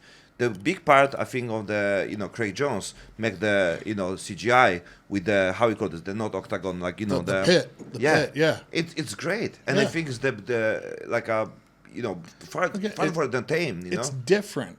It's different. It's I mean, the pit came from the karate combat thing, and there's a guy in the last karate combat event that had no-gi jiu-jitsu. A guy did a flying triangle off the top of the pit. I'm like, who the fuck does that? Yeah, it's what you do when you connect with the WWE. Yeah, and it's like watching that again from a practitioner. I'm like, yo, that's fucking awesome. Versus watching that from just a random spectator. It's like, what the fuck was that? Like, that's the coolest thing ever. Yeah. And he got it and tapped the guy. And again, like this, if you can create opportunities again for the sport to be entertaining, that's it. That's what we don't. The sport doesn't need huge corporate sponsorships or big money being thrown at it, because what are we going to do with it? There's no point in throwing big money at something that doesn't have a following or doesn't have an outlet for marketing. Yes. Like people are talking about, jiu-jitsu should be an Olympic sport. One, that ain't going to happen for a long time, if ever. One, because who knows the rules of the sport? Look at just about any other Olympic sport. Someone can have a rough estimate of the rules set and the requirements to advance. Right? Jiu-jitsu, no one. That's not even in the picture yet. I think it's. I spent, I think half of the podcast talk about the opportunity to do something with this one. First of all, it's like perfect fitness, healthy way to, first of all, to challenge each other. Yeah. Like, because it's something what we did when we were young, right? I think the point, I think the stage, first rules, absolutely, I'm agree. First rules. The second, it's about the fun. Because if you have the rules, like for kid, whatever, then you can have more fun from this. I mean, look at how many younger kids have actually technically already have done like some form of jiu-jitsu. Yeah. It's like I remember like me and my older cousin when we were younger, like beating up on each other in the yard. You get on, you throw someone in like a pile of leaves, get their arm behind their back, and what he says like, hey, say uncle, quit. Yeah. That's jiu-jitsu. Yeah. So like, a lot of kids have grown up doing this, just horsing around and having fun, then they never realized it. You do the choke, but you do it. Yeah. Or like get my arm put behind my back and everything. It's like, man, like now I do this for a living. Shit, should have seen this coming. But it's the sport's so young. Remember, like the sport jiu-jitsu has only really been around since 1967. I think that's when the federation was made. So, like this sport as a whole is not even really fully matured yet. Like we're at a point right now where we're seeing like the next level of jiu-jitsu start to really come into play, and I think in 5-10 years, it's going to be even better.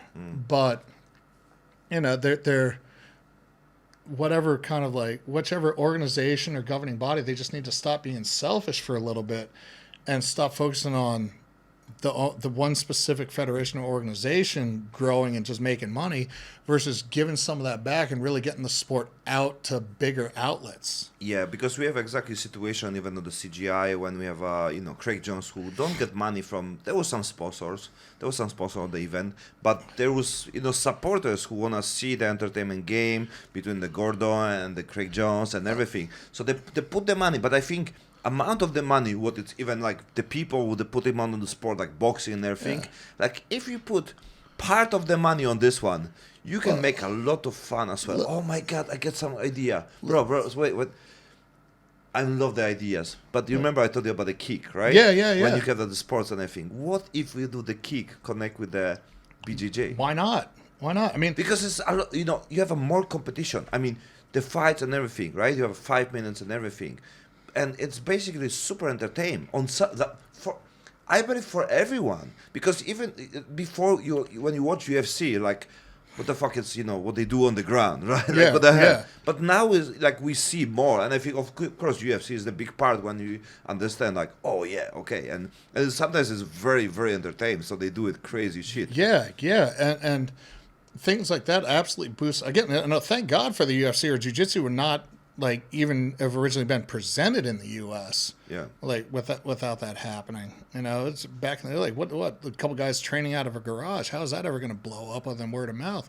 But like, look at how many other like random sports you can at least get some sort of like TV time, whether like cable or basic. Yet yet the world championships for our sport, even ADCC. Yeah, which is considered even bigger. Look at how there's nothing like that on any sport, not on any of the ESPNs. Maybe there's some reason. Maybe because of the BJJ we get better. Maybe BJJ let us, release some fucking shit and then get us less depression. Who knows, man, I think that I get, to be honest, like BJJ gave me a lot, and like I wanna promote this, and I always say like, bro, just do it. Just go. Yeah. It's how I talk. Just go. If you don't like this one, try it on other place, other coach and everything. Just go. Because it's all about find something what can keep you out from the shit what you have every day. Yeah. I have so many people who are like miserable, have a problem and everything, Of course, I cut off most of them because, it's how I learned, to do it. But at the same time, I want to help them. I want to give something for them. And there's something what I think is the best way is the BJJ. That's why I want to make my own space. I don't want to, like I'm the, white belt, right? Like, even when I try because I go time to time. But the point is like, I want to make structure when I need to make a trap like you did, just to go to the gym daily, just to do something because I want to enjoy and be healthy at the same time. Like how many places can you go to on a regular basis where nothing else matters except for what you're focused on, at that point in time? You get someone that's trying to like break your arm or chop your head off. Your hangover from the night before doesn't really matter. Yeah. The argument you had with your boss isn't really going to take precedence over that. The $300 you spent at the bar the other day, it's like, it can all wait for a little bit. But then it is, at least in my experience, it is a guarantee that you'll always leave training in a better mood than when you walked in, no matter what's been going on. And again, how many other environments can you put yourself into where that is pretty much a guarantee that's going to happen? Yeah. And again, it's so good to be in a place where nothing else matters. Like there's absolutely nothing else to give a shit about. And it's such a healthy outlet for just the average person. And the best thing is like jiu-jitsu will boost your IQ if you allow it. When you hit that point and really realize like, you know what, this like I can be a smarter person. My thought process will get better, problem solving skills get better. But you gotta work at it, and all you gotta do to work at it is just show the fuck up over and over and over again. I also learned a lot of things because before I didn't have the skill like a 5D, 3D, seeing things. Yeah. And so that's why I not go again because I thought it's something wrong with me. So of course it's about the coach understanding and everything, right? And I'm basically still discovering, many things what's going on about this game. And it's not about the competing game. It's about how for me, it's challenge like this. How me, as a guy who, to study the psychology, to do it out of coaching, who's fucking spiritual as shit for many years, like how I can apply things what people talk about the BJJ for the average person, like you said, and make him like to do it, learn, feel good about this one, see the improvement, and come back again and see the possibilities. Because to be honest, like, there's not many coach who even do it. No, right? No, not many. No, the toughest thing with jiu-jitsu, especially for new people, is that you kind of have to get your ego completely crushed and rebuilt, because you could be the best person in your line of work. You could have the hottest wife, hottest girlfriend. You could have a shit ton of money. Guess what, man? That doesn't matter when I'm fucking cross collar choking you. And you got to have some shit kind of wrong with you to keep coming back day after day, year after year, and just like kind of going through a pretty harsh form of punishment. And But it's a calling for the, like a challenge, or it's more about self improvement, or it's also healing. For me, it's the healing and self improvement. I mean, it is a process of self improvement. It's not one of those like graceful ones where you sit down and just talk about like, oh my God, you're doing so well today. You're manifesting. It's like Mental for everyone. Yeah, it's like, listen, man.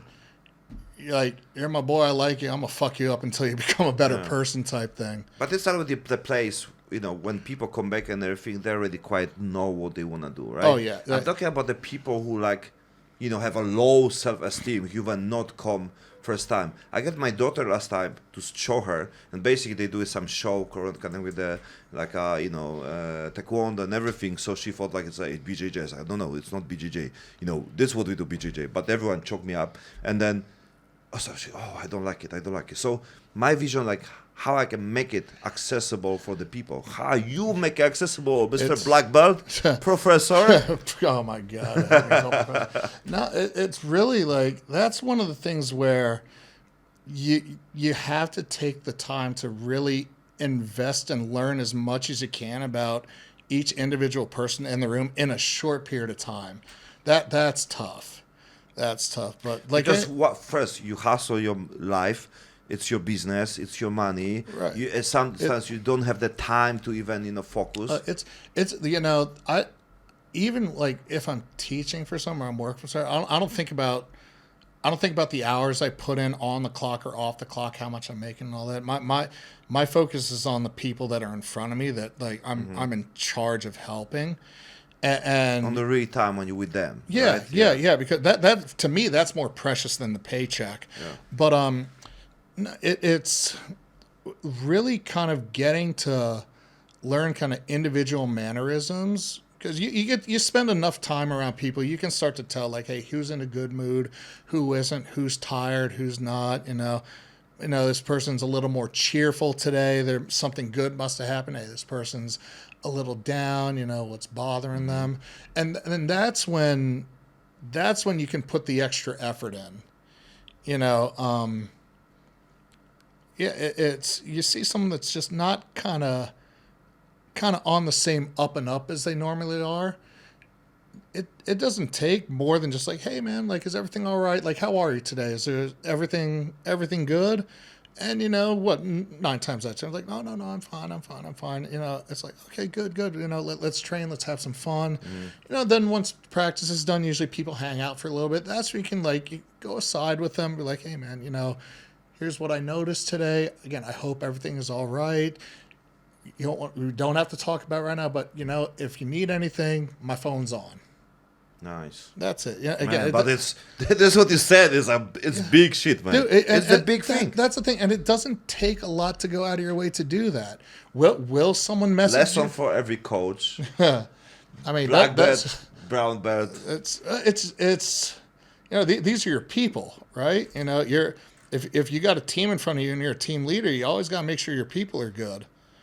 That there's your people. Like, I think it's many people don't see this connection, right? Because now it doesn't matter if someone come first time and everything. I think it's give you a lot of things. Yeah. Like, you learn a lot of things to do with things like this. Your life will be better as well. This is kind of an extreme story, which not to like completely kill the mood right now. I had a friend who was a purple belt, Ron. He was a veteran. And he also did the Paralympic Games for Jiu-Jitsu. He had one leg. So he lost his leg while he was serving. And he was coaching our kids. He was a 2-time Paralympic world champion, and he was a purple belt. Always on the up and up. Super chill. Like, had PTSD, the works, and got into jiu-jitsu, and that was keeping him going. And I remember I got home from training on a weekday when I was living in Long Beach. And my friend Joe called me, and immediately, as soon as I picked up and he started talking, I was like, "All right, man, what happened?" Ron shot himself the night before.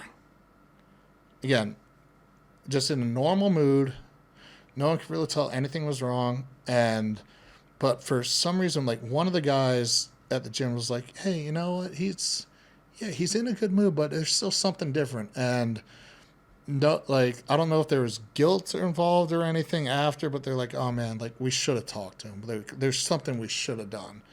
Could there have been? Maybe. Could not. Who knows?" But the fact of the matter is that you don't know what's going on with people outside of the gym. They could be at their bottom, at their lowest of the lows, and the gym can start to bring them out of that hole.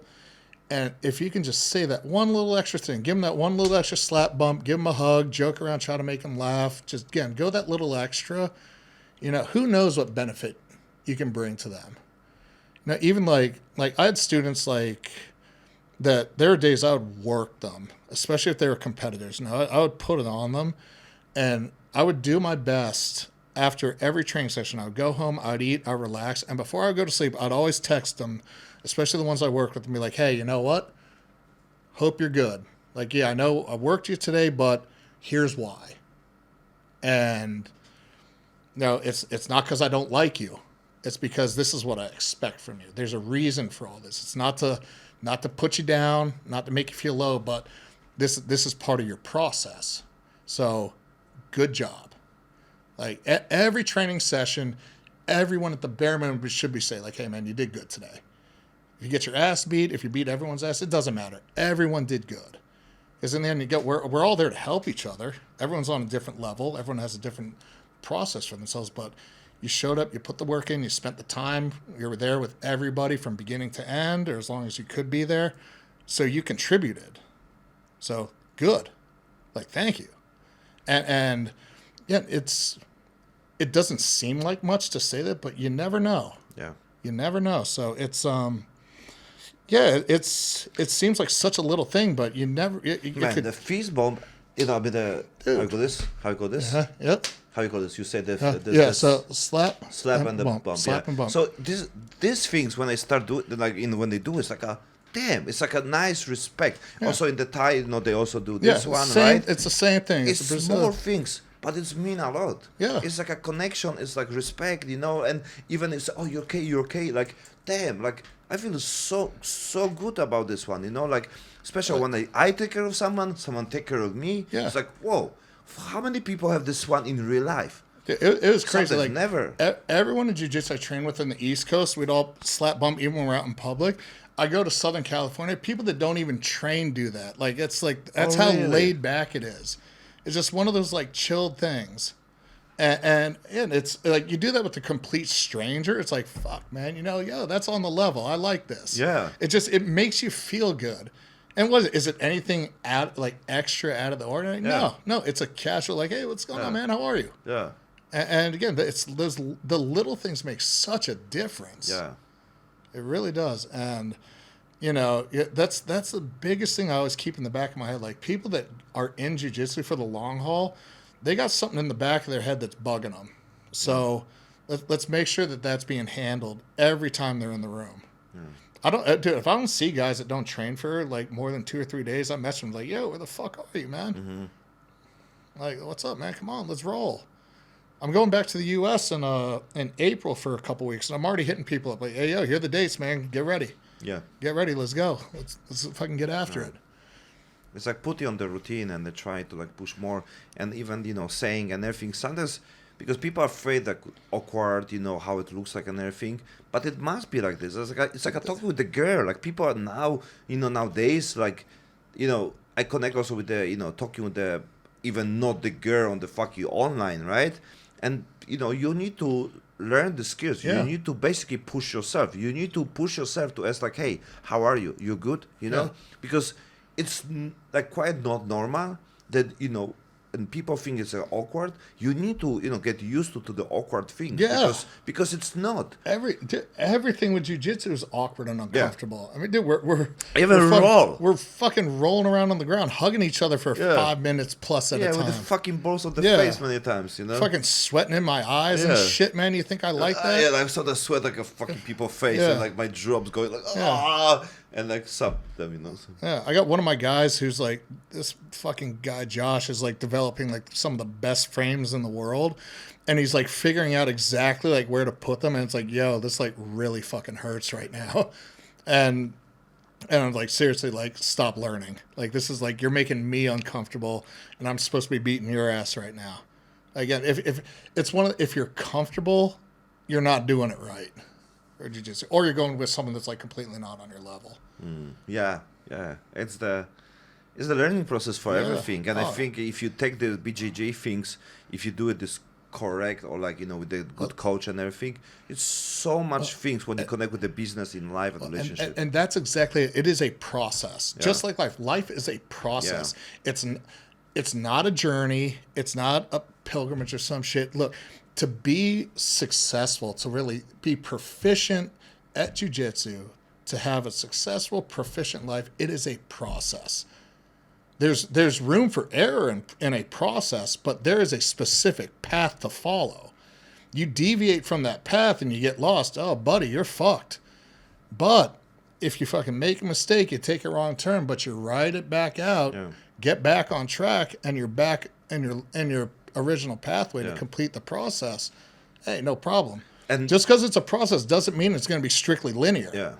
It shouldn't be linear. If it's completely linear and you don't fuck up, you're not in a good process. And even on the part of the BJJ about the strategy, and you are there, it's all about how you come back there, how you are, you know, appear again, how you fix your shit in your life, and you come back there.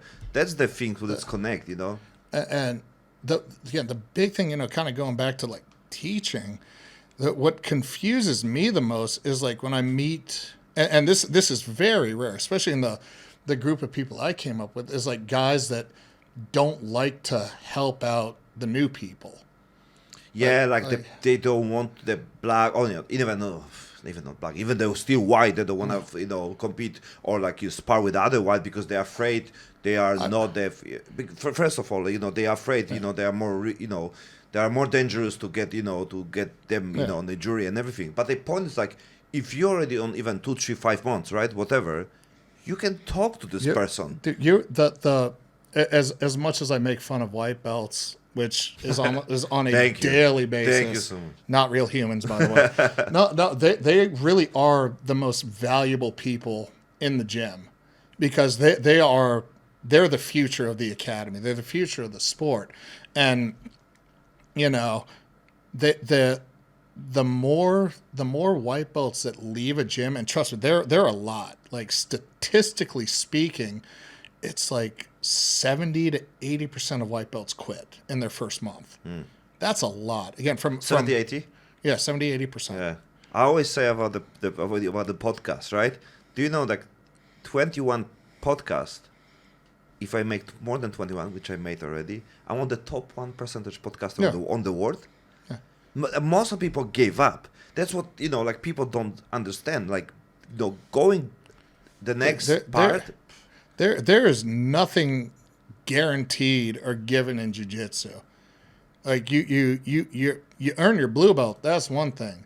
You earn a purple belt, that's another. You earn your brown, like fuck, you're almost there. That's what, like, I had a couple friends that got their brown belts in the past couple of years, and my one thing I told them was like, guys, you got one left. Think about that. There are no more promotions after black belt. Now we just every handful of years we get stripes added on, which just means we're getting old as fuck. But that's it. We don't get new belts tied around our waist. Like that part ends.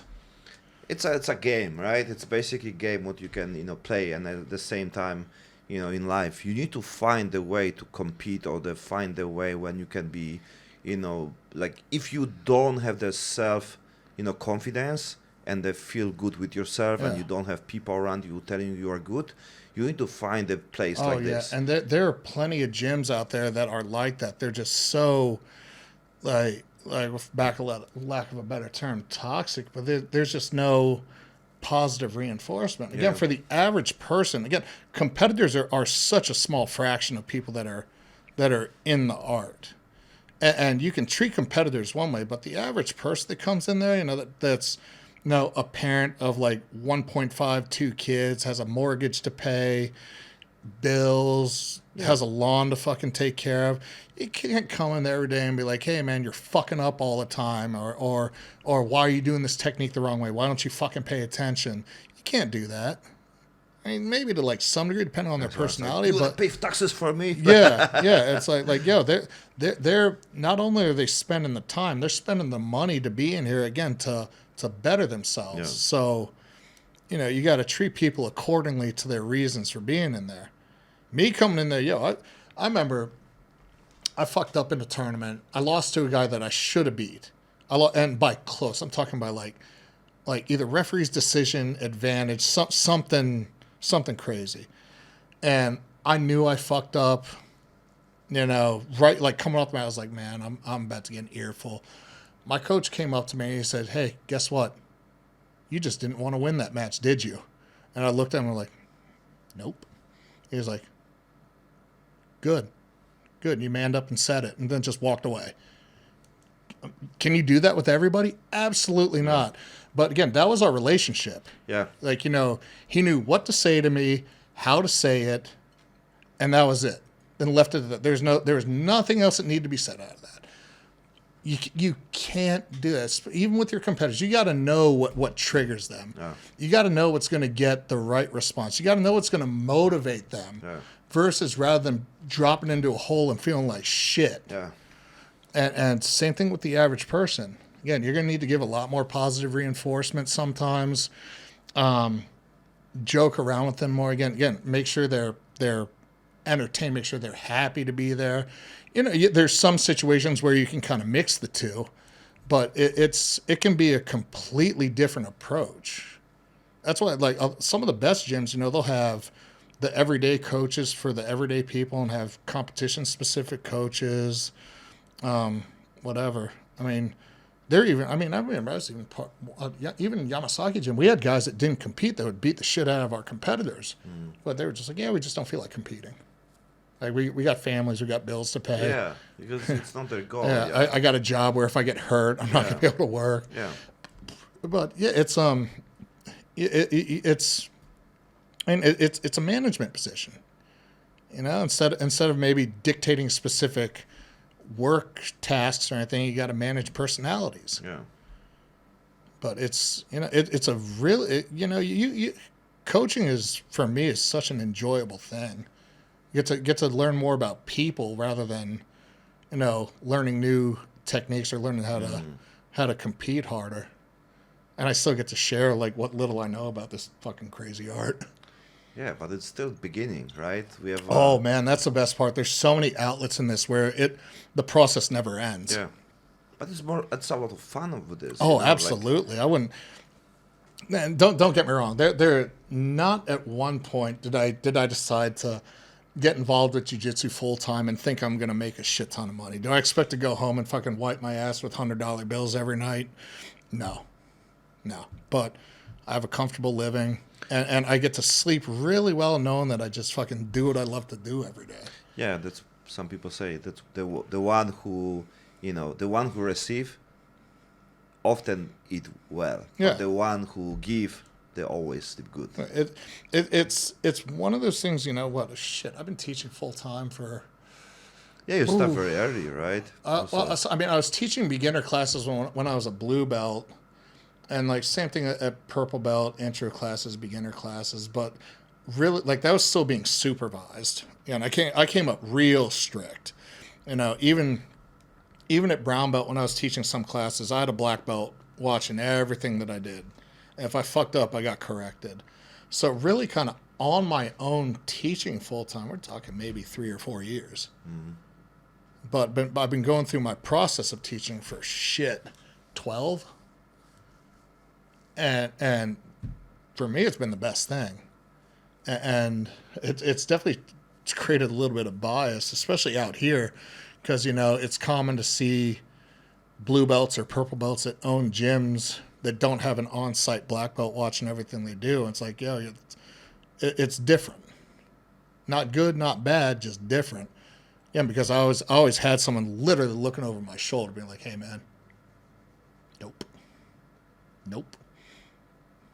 And again, that was my process. Again, I was always told by my coaches, there's more of an emphasis on like, hey, here's what you need to work on, versus like you're doing this perfectly. But again, that's what my coaches knew about me. They knew that about my personality. Yeah.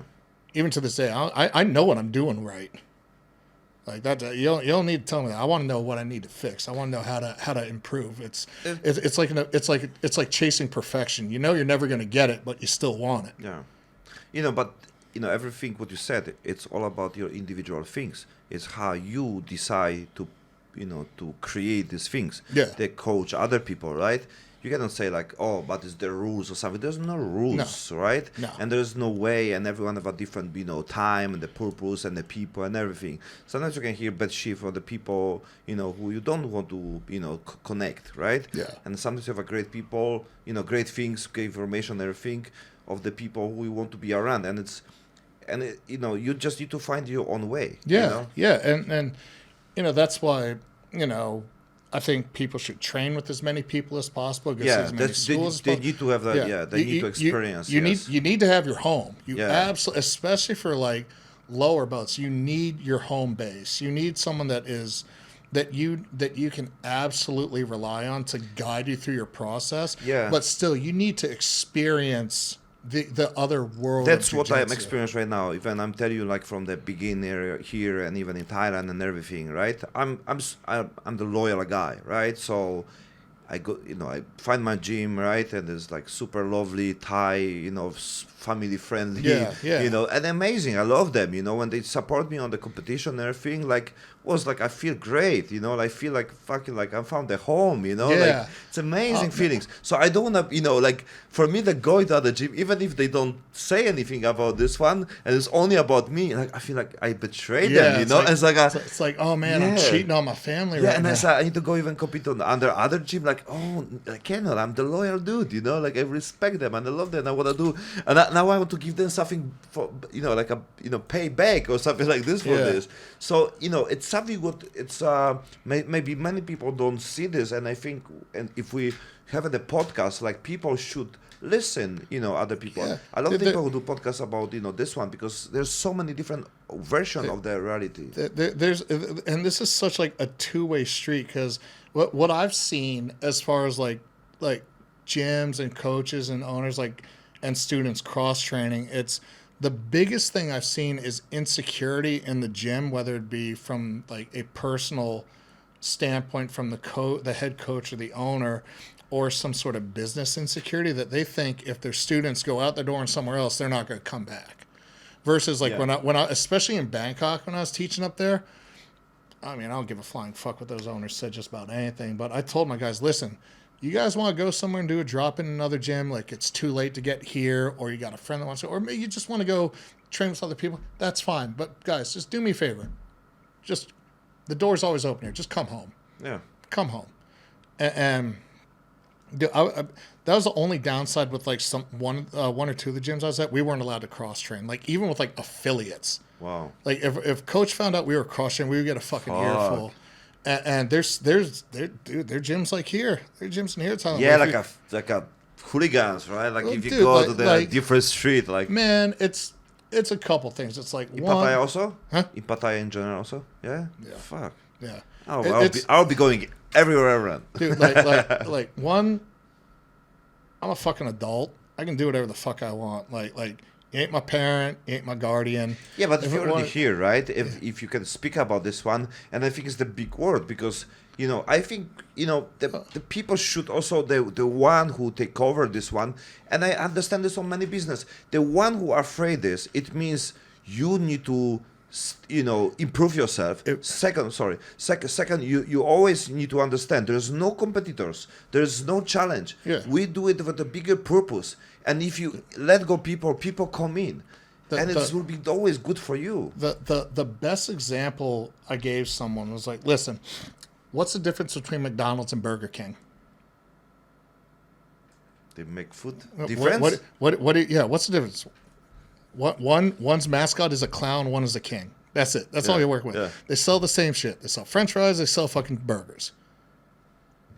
Who gives? Like, do they give a fuck if you go to really one or the other? No, because they know what they're selling. Yeah. Like jiu-jitsu gyms, we all sell the same shit.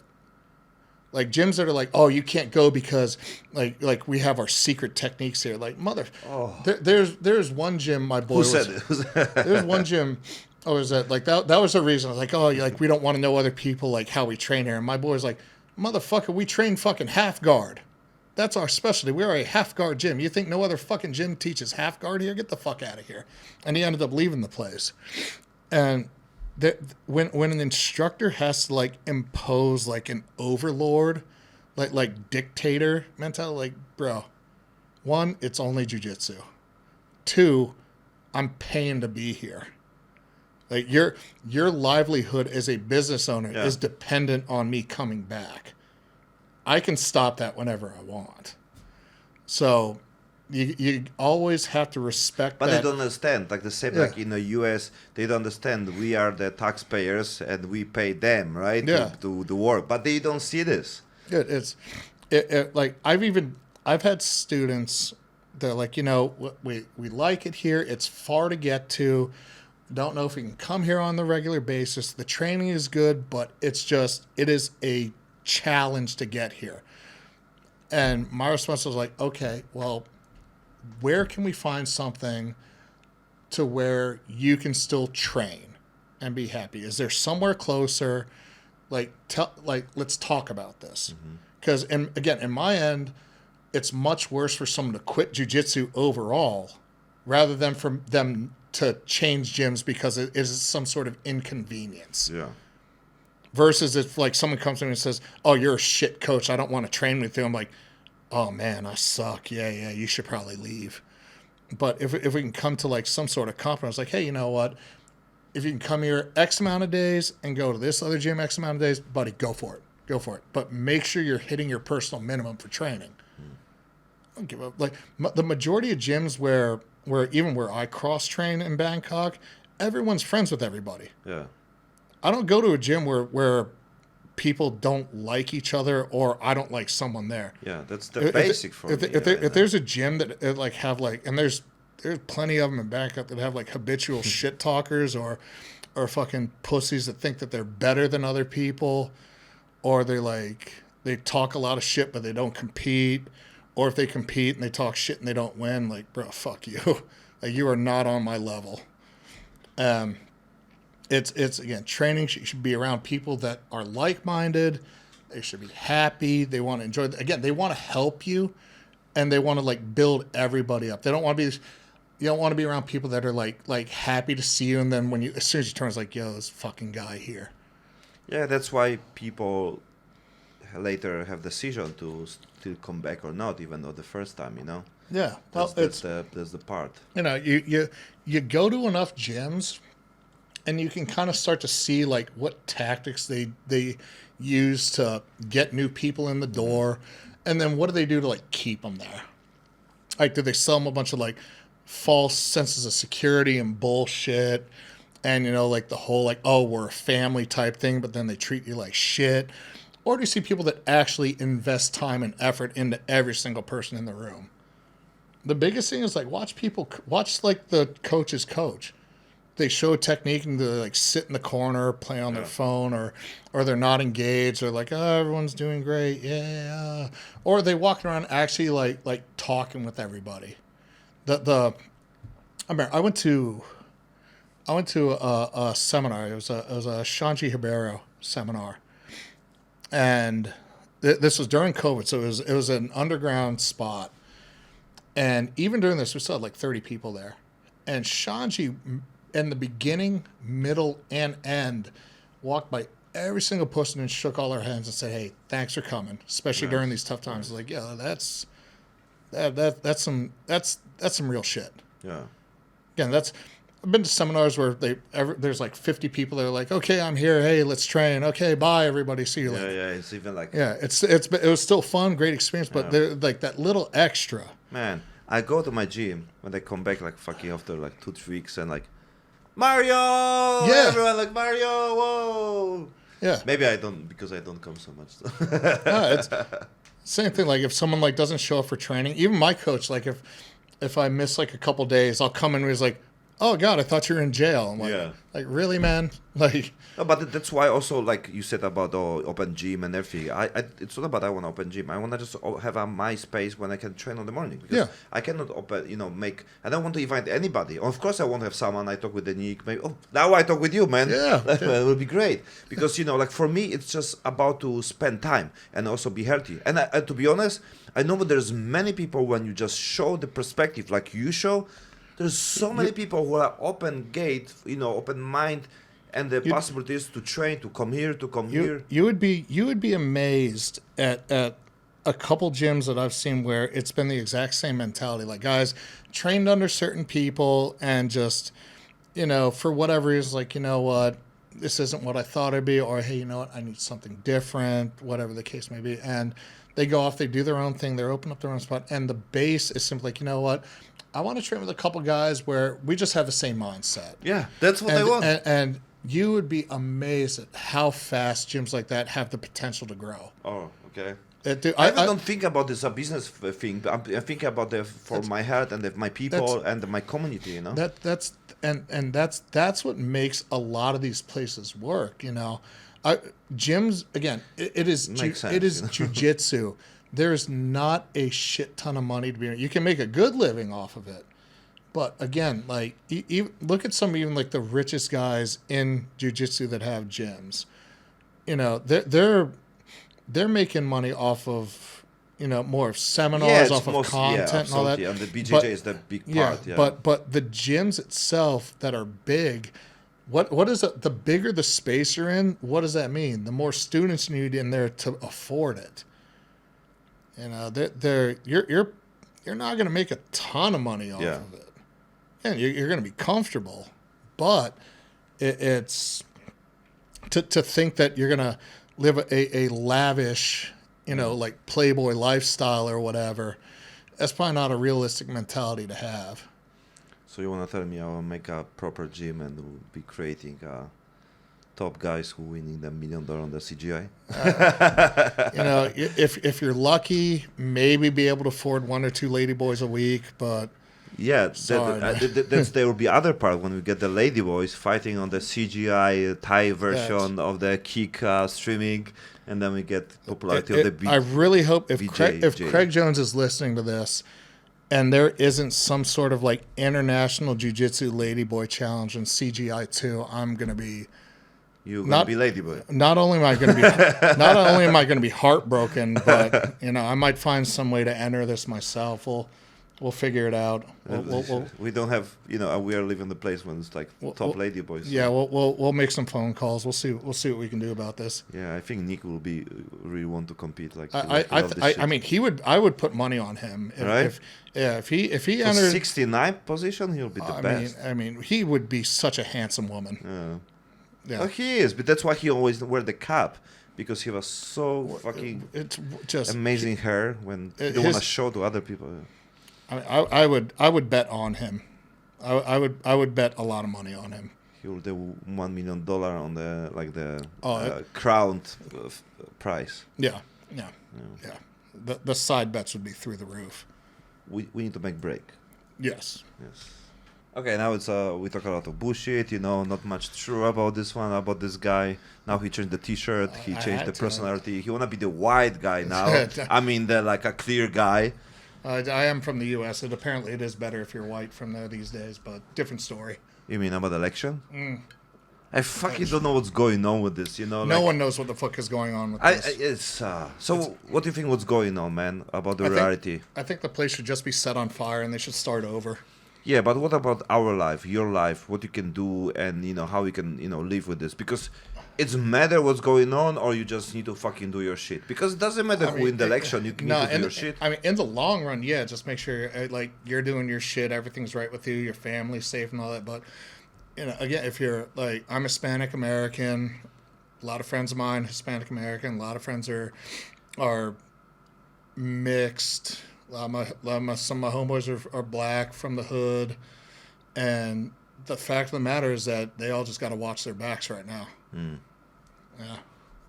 But the point is still about taking care of yourself, Oh, your family, yeah. and to do something. You know, it's about you, right? So even on the COVID time, right? What I can do, I just protect myself, my family. I don't give a fuck someone take vaccine or not.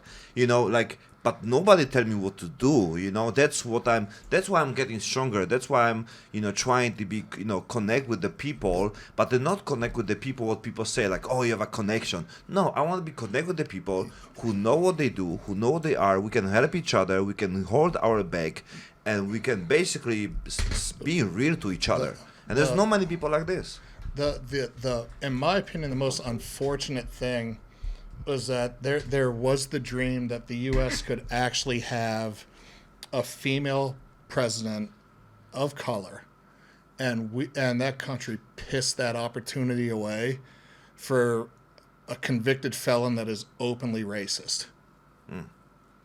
So to me, it just shows where the general morals are right now. And again, just. But how you still believe the choice of the election really matters? I would like to think that there is. But so why we even discuss about this one? Like, if you think there's difference between your iPhone or my Samsung, we still buy fucking smartphones. They do the same. Again, in the end, no one becomes a politician to help other people. They do it because it's a position of power. Right, and what's one of the most important things when it comes? But what to you really think? Like, what you really think? Like, man, I think all those motherfuckers are for sale. Yeah, but I think they already sold themselves because it's easy to control them. Well, that's how they got into that position in the first place most of the time. Yeah, it's easy to control them. It's not free to be in office there. But I think it's easy to control even people like Elon Musk. Dude, he's a fucking tool. And even control people like Mark Zuckerberg. That motherfucker. Imagine you go into Mark Zuckerberg on the front of his door, whatever, right? And you say, bro, we play this game. If we'll be playing this game like we want, everyone will be fine. Elon Musk is a fucking white immigrant that's bitching and complaining about immigrants that aren't white. But he do be GJ. Fucking white. He's still a fucking white. Musk, you're still a white belt, you fucking inhuman piece of shit. You mean Mark or Elon? Both of them. Yeah. No. Zuckerberg got his blue belt. Yeah, that's what I'm saying. Yeah, he's a real human. Yeah, Elon's still a white belt. I hope he stays that way forever. Like he do it because they're supposed to be compete, and they say like I have I'm more heavy. God, if they had a super fight, and the loser had to commit harakiri. And I'm just talking like run through that fucking katana afterwards. I would borrow money to watch that. Yeah, but it's just fucked. Everything in the U.S. is just fucked right now. But you are here. I am here. And I remember my friend also who used to live in the U.S., but she's Thai. She's still Thai. She will be always Thai. And, I remember a few years ago was the COVID time. She said, about some presidency, Biden, I even don't know, like, who? And, like, I was like, why you even talk about this one? Like, we're in Thailand. Like, how affects you, who's the president of U.S. here? The weird shit that I don't understand here is, like, all the people that aren't from the U.S. that are, like, celebrating Trump's win like they just won the fucking lottery. It's like, one, it doesn't affect you one way or the other, but two, like, especially when it comes down to, like, people talking about illegal immigrants and voting in the U.S., which the majority of that shit that's going on is complete horse shit. They're proud of Poland, which we bring the Ukraine, right? Yeah. And it's make mess in Poland right now. Yeah. So. How's that working out? No, like, most of these people don't realize that your opinion on the U.S. election and your input matters just as much as the accused illegals that can't vote in the election. So all you're just spewing out is just fucking bullshit. So, like, whatever makes you feel better. That's just, like, it doesn't affect you one bit. I'm in a position where it has little to do with me. My parents are fine. So the biggest concern with me right now is when they start cutting Social Security, Medicare, and Medicaid, which is all government, like Medicare and Medicaid is government-funded medical assistance. When they start cutting that, who's really going to be able to afford getting sick when they're older? Yeah, but the same position, like if plenty of the countries when we even don't know the name, right, cannot afford the same shit what you talk, and they even don't have things like this. There's no social security in the Africa many countries. Who the fuck was it? RFK Jr. is trying to gut the FDA right now, and he's talking about how children in the U.S. are the sickest children in the world. He probably hasn't heard of a country called Afghanistan, which is the one country that has the highest child mortality rate in the world. U.S. isn't even in the top 10. We have more potential health risks. Who make the stats? Huh? Who make the stats? The World Health Organization. Yeah. I trust them way more than a guy that had a fucking dead worm in his brain. It's like, don't get me wrong, I'm all for questioning statistics and making sure that facts are indeed facts. Yeah, how deep you are when in terms of the looking, searching, worried, and they do something about this. Well, it's at the same time, you can't just go towards things that you agree with that still don't have factual basis. Look as much information as you can and approach it with an unbiased mindset, and then take the effort to actually read through everything. Okay, I'll tell you one thing. One fucking fact check. Do you remember the video on the internet, the guy who the arm wrestling, right? Yeah. Who was like a disabled guy. Yeah. Remember, he was from Georgia. Yeah. Right? Yeah, the big-ass guy. Yeah, the biggest guy. And the other guy laughed on him. Oh, yeah. You remember this one? I just saw yesterday the video. The other guy who like smiled on him, like disrespect. Yeah. He was disabled also. Really? Yes. That's fucked up, man. That's super fucked up. Yeah. And I watched this. I can show you, man. I can show you, and we show the people also. Man, I watched this video plenty of times, and I was like, what? Yeah, that's fucked up, man. And I really show you, because that's what you say, fact check. Yeah. Because what we see, it's not fucking real. Like anytime I hear someone talk about like, oh well, this study says, like, okay, well, I'm sure it does, but what's the context of the study? How long did it go through? Who did it? There's, again, I can read something that I agree with and promote it. That's fine, but that's what we know, right? Yeah. Sorry, bro. Yeah, I need to check this, and I want to show you if they show this video. Because basically it was the arm wrestling or the disabled people. Yeah. So this guy, they showed the video, he walked and he was disabled also. So it's show completely different story, about this guy, Even you see, like, I cannot even find these things, But they show the video, and I should show this. But this one's basically real. This one is from the whole competition. And maybe I will not find when they walk in. But I just saw this yesterday, and I show you guys here. Yeah. And they show the reality, bro. What we know and what we can check is totally different story. What's the saying? That there's what they say happened, and then what really happened. Yeah. Yeah. And man, it's. So I think it's not worth it. Like, I was depressed for like 2-3 months ago. I mean, depressed, I'm saying, because I was confused which the true man show and me and where I want to go. I want to show the true. And I know many shit what's going on about the all propaganda. Also connect with my business, what I made before about the porn and OnlyFans and everything. And it's so much shit. The point is like where we want to go, where you want to go. It's so easy to get caught up on like the bullshit that happens. But when you focus on something, especially if it's already happened, it's done, it's over with. You can't fix it. You can't change it. Again, like just like jiu-jitsu, you get your guard pass. What are you going to focus on? Fuck, I got my guard pass. Oh, this sucks. I can't believe I got my guard pass. Lesson, versus like, okay, how do I improve? Yeah. What do I have to do to take care of me to get myself out of the shit situation I'm in right now? Yeah. Is there going to be a fairy tale outcome to what's happening right now? Probably not. But that's still no reason for people to just fucking, hey, you know what? It's time to fucking sack up a little extra bit mind our own shit, take care of ourselves, take care of our people, Yeah. do whatever needs to be done to make sure that you're safe and you survive. Yeah.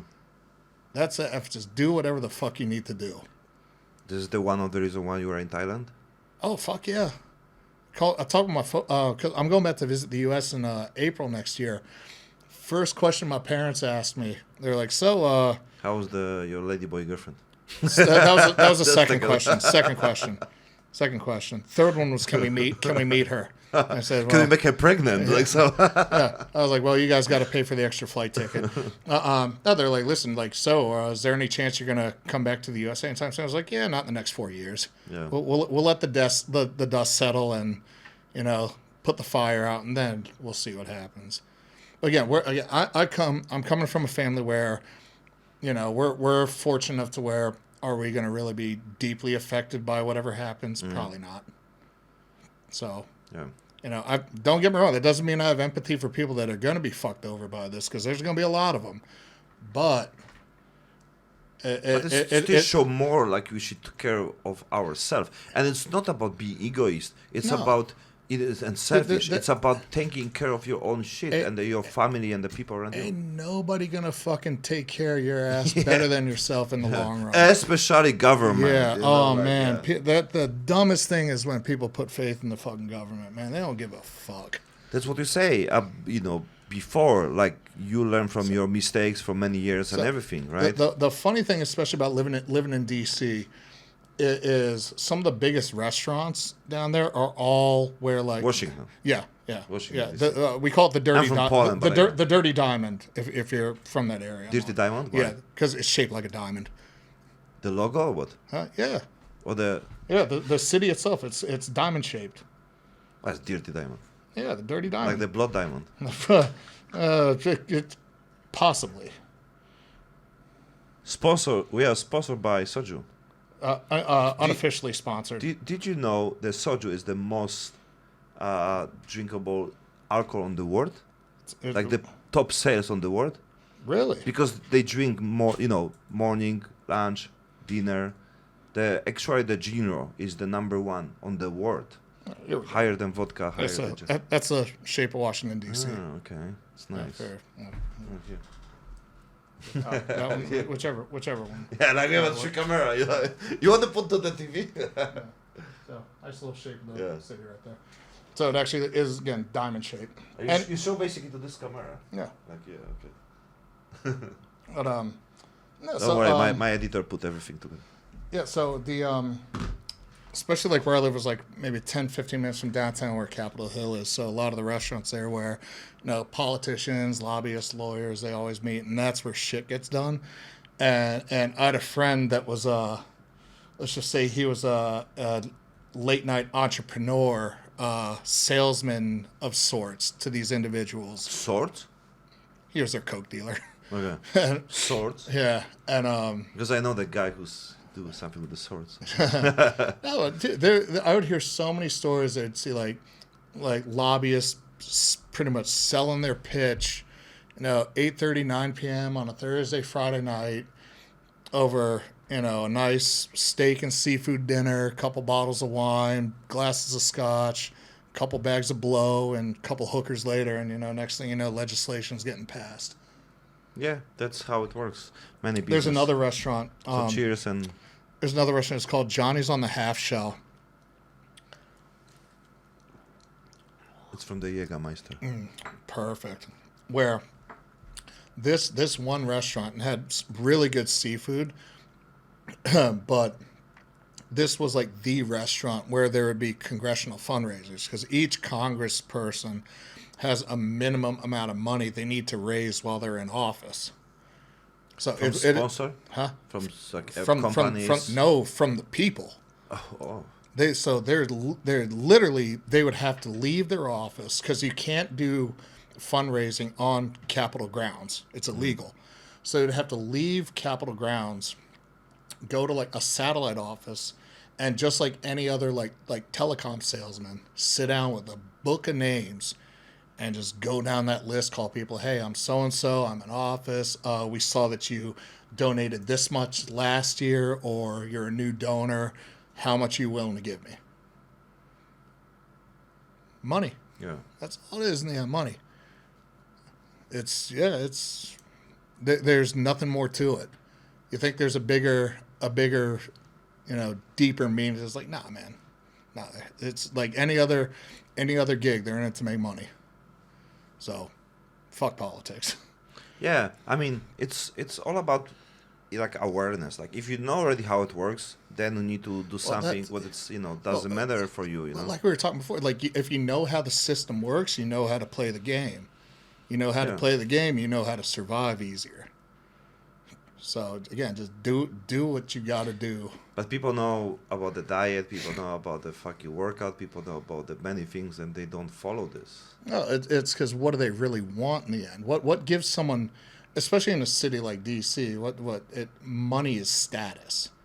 I mean, even over here, look at how people want to show off like what they have. Why do you think all the knockoff brands are so popular? What? Cool. What? Like fake brands, like fake Versace bags, fake shoes. Oh, here it's quite a different game because if you have a Gucci, everyone knows it's from MBK. Yeah. So that's why people go. But it's still Coach. It's to the untrained person. It's like, oh man, that person has a fucking Gucci bag or some shit. Yeah, but at the same time, company also works like they do with the brands. Because they earn more money from the fake shit. Oh yeah, absolutely. Yeah. Again, what you can sell 100 items that are replicas for, 2,000 baht a piece versus if you can't sell 10 items that are real for 10,000 baht. Yeah. What's better? What's better for the business? But I think we are on the place when people don't. I mean, maybe it's my crown, bring you on my fucking old Honda Civic, like. I don't really care, but I fucking love my Mercedes. What I bought for 100,000 baht, $3,000. Oh, it's nice. Like it's like me with my shoes. Like before, I remember I had 54 pairs of Jordans at one point. I just give away to my bro who will be edit this video my only one Jordans. I give him. I got three. I got 3 pairs of Jordans, 2 high tops, 1 pair of low tops. I got custom made from the U.S. My boy at Stomping Grounds Customs in New York made these for me. Each pair was, the high tops were $600 per pair. The low tops was $500. Each pair was $100 to get shipped out here. These things took 2 months to make. So he took the base Jordan shoe, gutted it, rebuilt it, custom made it, custom painted it, and then sent it. No one else in Thailand has these 3 pairs of shoes. Yeah, for sure. And I'm about to order my 4th pair in another month. Why? Because I fucking can. But I have worn. Actually, the 1 pair I got with me, my high tops there, I've worn. This will be the 4th time I've worn them, and I've owned them for about 6 months. The other pair I have are a custom pair of Dragon Ball Z ones. I've worn them twice. I've had them for 3 months. And my other low pair I've worn 4 times and I've had them for 8 months.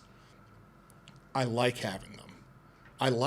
There's some things I like having that I know no one else has. Why? Because that's what makes them unique. Same thing with anything also else. To talk about this one, you like to talk about this kind of, with the people who understand these things? Oh, absolutely not. Yeah? No? It's unless you're like a shoe head. Yeah, like coming from in Thailand? Man, no. I have slippers. Even let's say I go to the gym and people have whatever knockoff Jordans they have. If I decided to wear one of my real pairs of Jordans, not even some of the knockoffs I have, but just my real pair from the U.S. that I've kept for all these years, at least one rapper's like, yo, those are nice. It's like, well, because 1, they're real. 2, they don't have them out here. Again, it's self-expression, it's style. Yeah, if you go to Muscle Factory, more people care about. Well, it's like what same reason why people work out, why people dress a certain way. Yeah. It's like, hey, this is part of me. This is my personality. Yeah. And what do people notice before anything else? Like, oh, it's like how this person looks.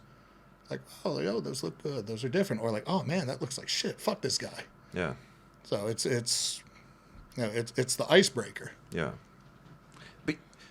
But if someone know you, right, it's also different story, right? Oh, because like easy to judge you. All- Easy to judge you, man. Like fuck, if I see you on the Pattaya on any club, like, right? Yeah. Like Oh, you don't every look day. like BJJ guy. You don't Yeah. look guy who, is quite smart on the way of what you told me about the coaching, right? Yeah. Oh yeah. I No, don't that, know how I look, but I don't care much. no, it's like I dress the way I want for me. No, for the average person, no, I don't. We're not even getting on that level. Yeah. You gotta impress me for me to like actually like talk about that shit. Yeah. Especially in Pattaya. Because I'll you have a Rolex now, right? Yeah. I get my dude who get the Rolex, who worked for me. His first 100,000 baht who here with me. He don't have much money, and he bought Rolex.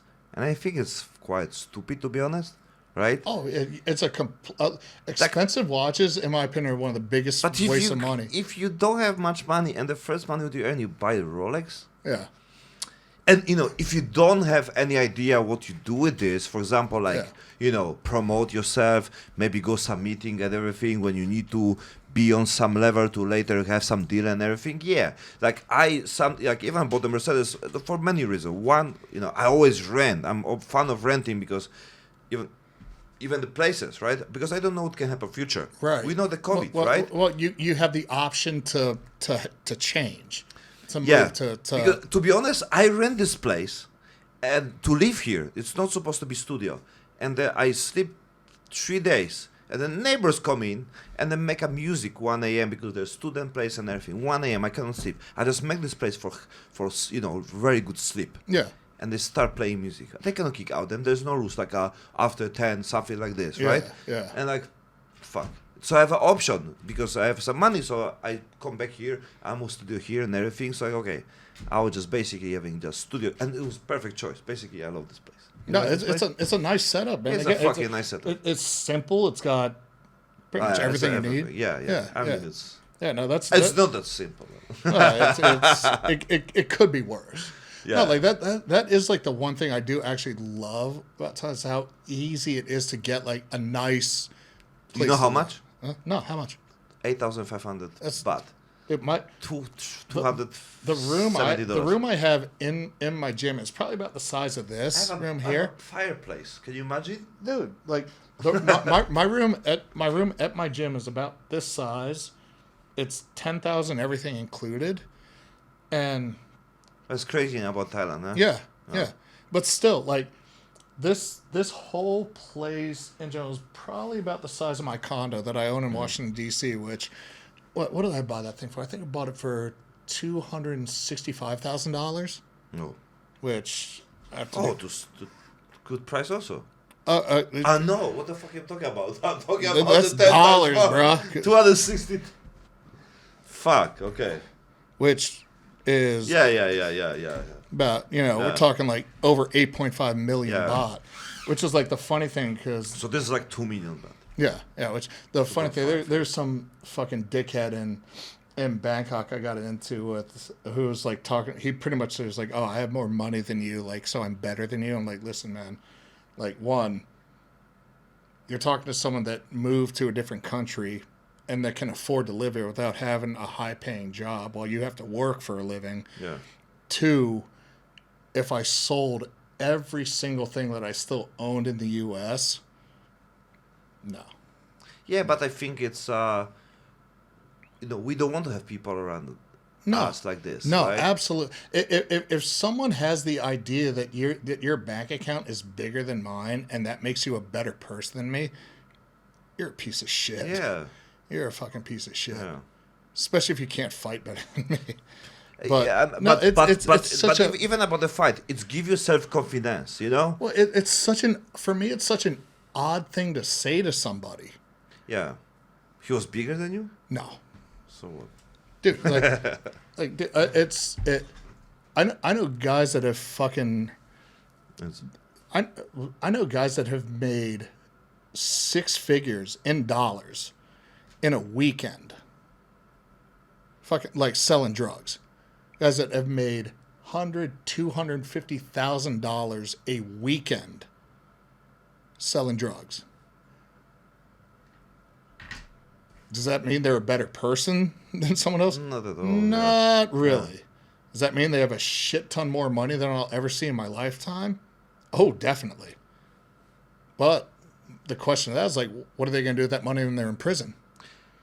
And how you get money is more important than how much you get. As always, you know. Dude, making money is not as difficult as people make it out to be. It's just how are you doing it? How you make a living says more about your character than pretty much anything else. It's individual. It's about you. You know. It's It's well, also, it's what do you want? Yeah. Like, what do you, dude, like I try to keep shit like as simple as possible. Give me a nice bed to sleep in where I'm comfortable, a roof that isn't gonna fucking leak when I'm sleeping, a small kitchen to make some food, and a fucking toilet to piss and shit in, and a shower. I'm good. The ability to downgrade yourself and keep going with your shit is the big thing. I think my favorite thing since actually living in Thailand for so long is I have 7 gym bags, like 7 like Under Armour gym bags that have everything that I own in it right now. I'm pretty comfortable with they're that. Heavy? Huh? Heavy? Not really. I need some not heavy. I would exchange. They're it's all Under Armour. Okay. Yeah, I got a bunch of like Under Armour duffel bags. I have one big one, which like I still have some like winter shit in case for whatever reason I want to go somewhere where it's cold, which I'd rather not because, you know, Hispanics and cold don't really work that well together. And then 2 of the bags are for my shoes. So really when it comes down to it, I have 4 bags for, you know, all my jiu-jitsu gis, my Thai boxing stuff, and my regular clothes. I thought it's boxing bags. Those will work. Bags? Yeah. Like bags? Yeah. Okay. Yeah. But yeah, there's something like really empowering about like, dude, I can just pack up all my shit into 7 bags and go wherever the fuck I want. I could go tomorrow if I wanted to. Like, oh man, I want to go. I want to move to, with the U.S. passport too. There's so many countries here where I can go in for visa free for up to like 2 to 3 months, and then in that process apply for a long stay visa. I was like, fuck, man, you know, let's go to South Korea for 3 months. After that, let's go to Japan for 3 months. Go to Cambodia for a couple of months. Then I can come back here. Taiwan is nice. One of my good friends, a good student of mine, lives in Taiwan. We've been talking about me going out there. That'd be fun. I think the only country that I would not get into in this area is China. Oh, you're wrong. Somehow, because I have my dude who live in Taiwan for a long time. I mean, for a few years, and I asked like, so Taiwan is like they're different than Chinese? He said, no, the same. The point is like what we experience with the Chinese people here are different than people in the China and mainland. Oh yeah, it's completely different. Yeah. Yeah, that like I don't know enough about that to even like voice my opinion. All I know is that it's a fucking shit show, and like even some celebrities in the U.S. have gotten in trouble because they've tried to separate Taiwan from the Chinese government. Yeah, but it's not the Taiwanese. They're not like thinking like, oh no, we are not the part of the China. They're not. They're okay with this. I don't know. It's all I know is that it's a fucking political dumpster fire. Yeah, but I talk with the people in Taiwan, right? Yeah. And I ask them about, you think wrong when someone say you are, you know, part of China or you're Chinese? Like, no, it's okay. Like nobody care. Yeah. They don't have any bad opinion about China. They just do what they do.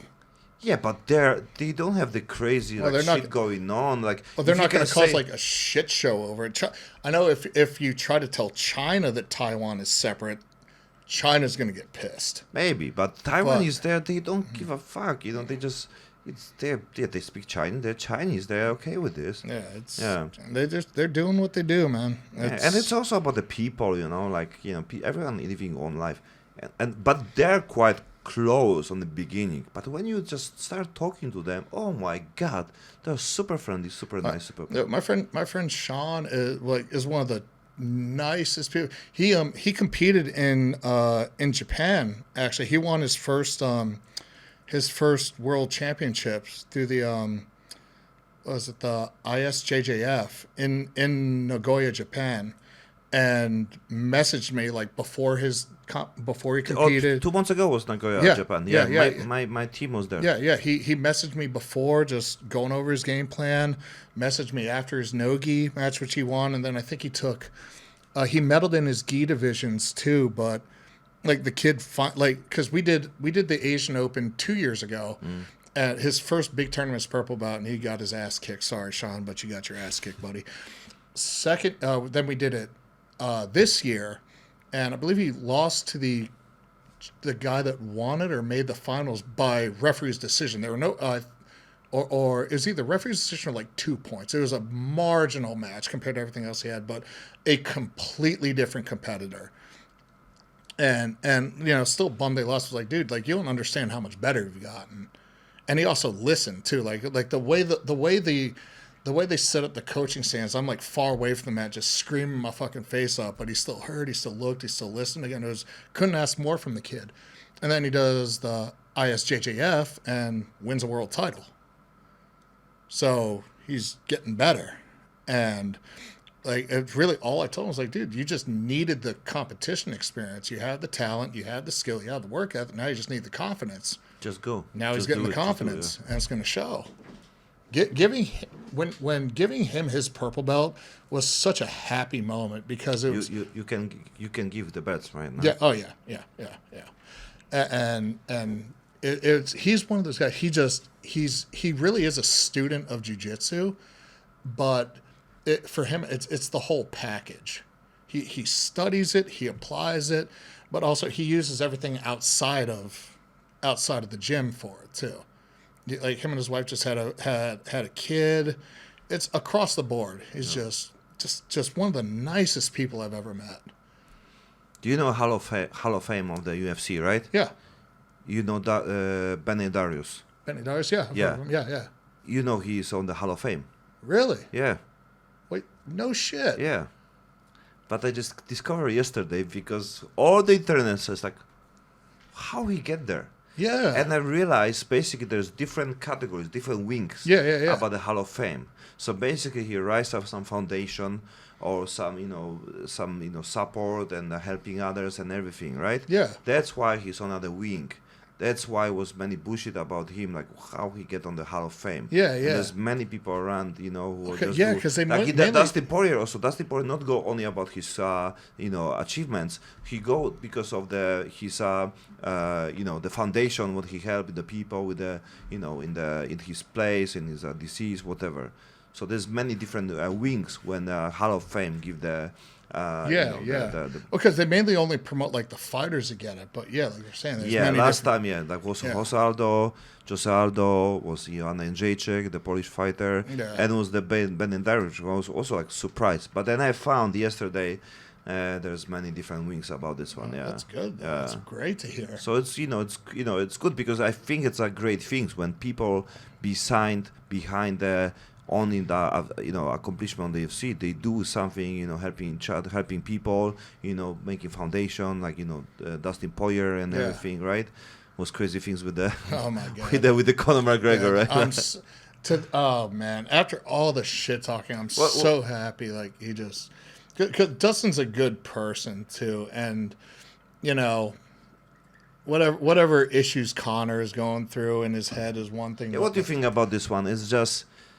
Like for me, even the guy who had the experience with the drugs and everything, I think he go on the state of mind when the coke give him some kind of attitude and the visibility, and also he can show this, and he don't give a fuck what other people think.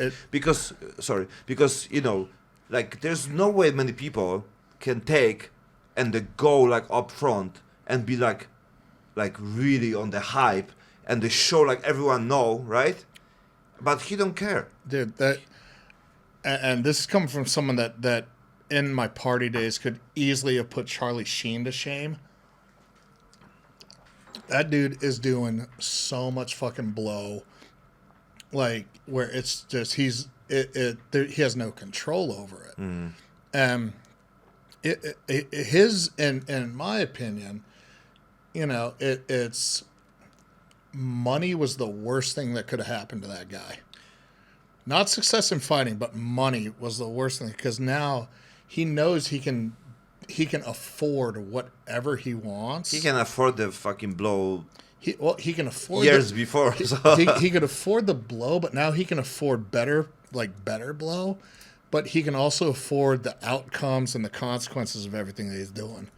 Motherfucker just got hit with the sexual assault charge. Yeah, so he's not on the control about this one anymore. No. It's I mean, look at the personality shift from him from when he started off to now.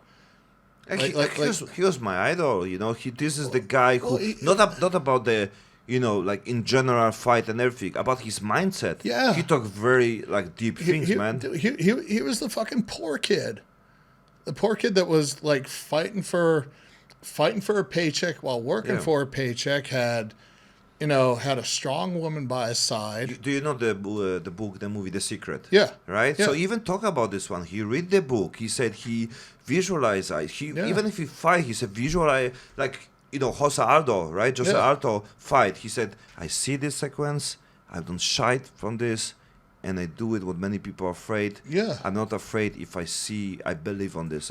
Things like this. But at the same time, his, thoughts about if we have the money for his family, for the kids of the kids and everything, he can be crazy. The most fucked up thing that he did was, after talking about, no, I want to make sure my family is good, my girls, and then he gets caught with fucking hookers every other fucking weekend when he's partying. Yeah. It's bro, now we know your wife is in this just to keep getting fucking money from you because that's all you get. That's your way of apologizing. But nothing, no matter where you are, who you are, nothing says I'm sorry better than money. Yeah. So he's now buying apologies for this shit. Of course. But it's just completely contradicting everything that he was saying before. Sad. But it's also a lesson for us, because I'm on the, let's say, middle state of something like this, right? And I need to really work hard, even choosing my, option to get healthy, to get sport. That's why I use. Yeah. I find BJJ because I'm trying to search something. I'm trying to look for something, and I found the BJJ. So. We have a Volkanovski who basically just fought Islam just to get out from his alcoholic state. Yeah. Yeah. So Tony Ferguson, when he was fucking crazy state, when create drama with his having wife or ex-wife and everything, right? And he's a straight up addict too. Yeah. Look how he crashed his car. Yeah. He should be killed because of that shit. Again, that same shit coming from me. Everyone have something. Yeah. The opponents Conor McGregor show it's crazy, visibility and everything. Even if I make business and everything, and it's a personality trait. Again, it's an addictive behavior, and it's what do these guys focus and put their energy from that behavior into? But do you think it's sorry to interrupt you. No. Do you think everyone, what you take, even people who have some problem or not, it's also connect with anybody individual who is not on the game? Because I think many things what we don't know, right? For example, from other fighters, it's not show, right? Right. On the demons, the problems and everything. On the corner it's visible. But I think many people fighting on their own demons, but we never hear about this one, right? No. Chimaev, for example, last time, he was depressed, right? Oh, yeah. And, he's crazy shit. Francis Nagao kid. With his kid. Oh, right? 18 months, right? Something like this, right? Yep. Mike Tyson's daughter died when she was 3-4 years old on the treadmill. How many people know about this? Not many. And I think there's a bunch of factors that play into it because really especially for guys like that, they're supposed to be the biggest, strongest, toughest motherfuckers on God's green earth. Like you. Man, I'm old and broken, bro. But look at the persona that's projected on them. If they show some form of crack in their armor, what's that going to do to their image? Oh man, this guy's just a pussy. That's what the average fat fuck eating Cheetos on their couch is going to think, right? So there's an aspect of the image has to be protected. Yeah. Versus the stigma of strong men don't show emotions and all that other fucking stupid bullshit. But it's again depending on the behavior and what they focus on. They may not see anything wrong with it. It may appear to be normal. Again, if I'm in training camp, dude, I don't drink. Like I can easily not drink for a year if I have consistent things lined up. But again, that's because I have things lined up and I got guys making sure like, hey man, you got a job to do. So it also comes down to a solid support system. Yeah.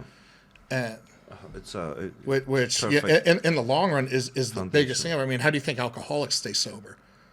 I've had a couple friends that went, a couple went to rehab and got their shit together. I've had other friends that have gone cold turkey. One of my friends went cold turkey off of alcohol and painkillers. Cold turkey? They just quit. Oh, okay. Just like woke up one day and said, "Yeah, I'm done. Yeah, I'm done." That sucks, especially if they actually have to detox from it. Like detox from some of that shit can kill you. With that, if you're doing detox from alcohol or detox from alcohol and painkillers and even some narcotics, if you do it without medical attention and supervision, it can kill you. So it just depends on who's helping you through your process.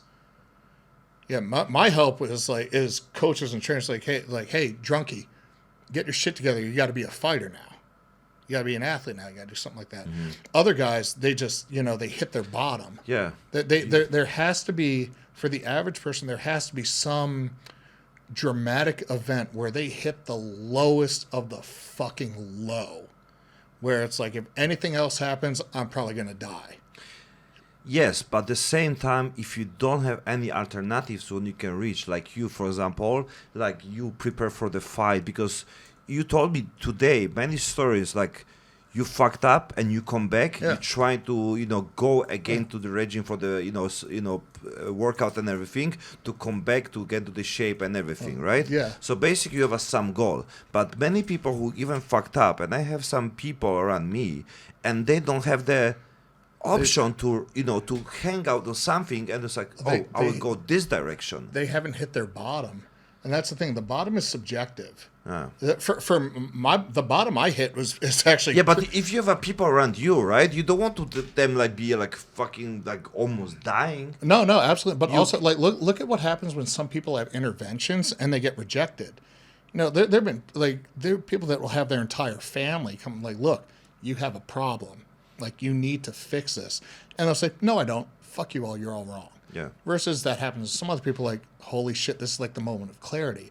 Again, it's all subjective. I mean, my bottom when I got my shit together is pretty low compared to others. I still drink, obviously, but I haven't done drugs in almost 3.5 years, almost pretty much since I came to Thailand. But then again, I've had friends that got clean and then they relapsed, which means their original bottom wasn't as low as they thought.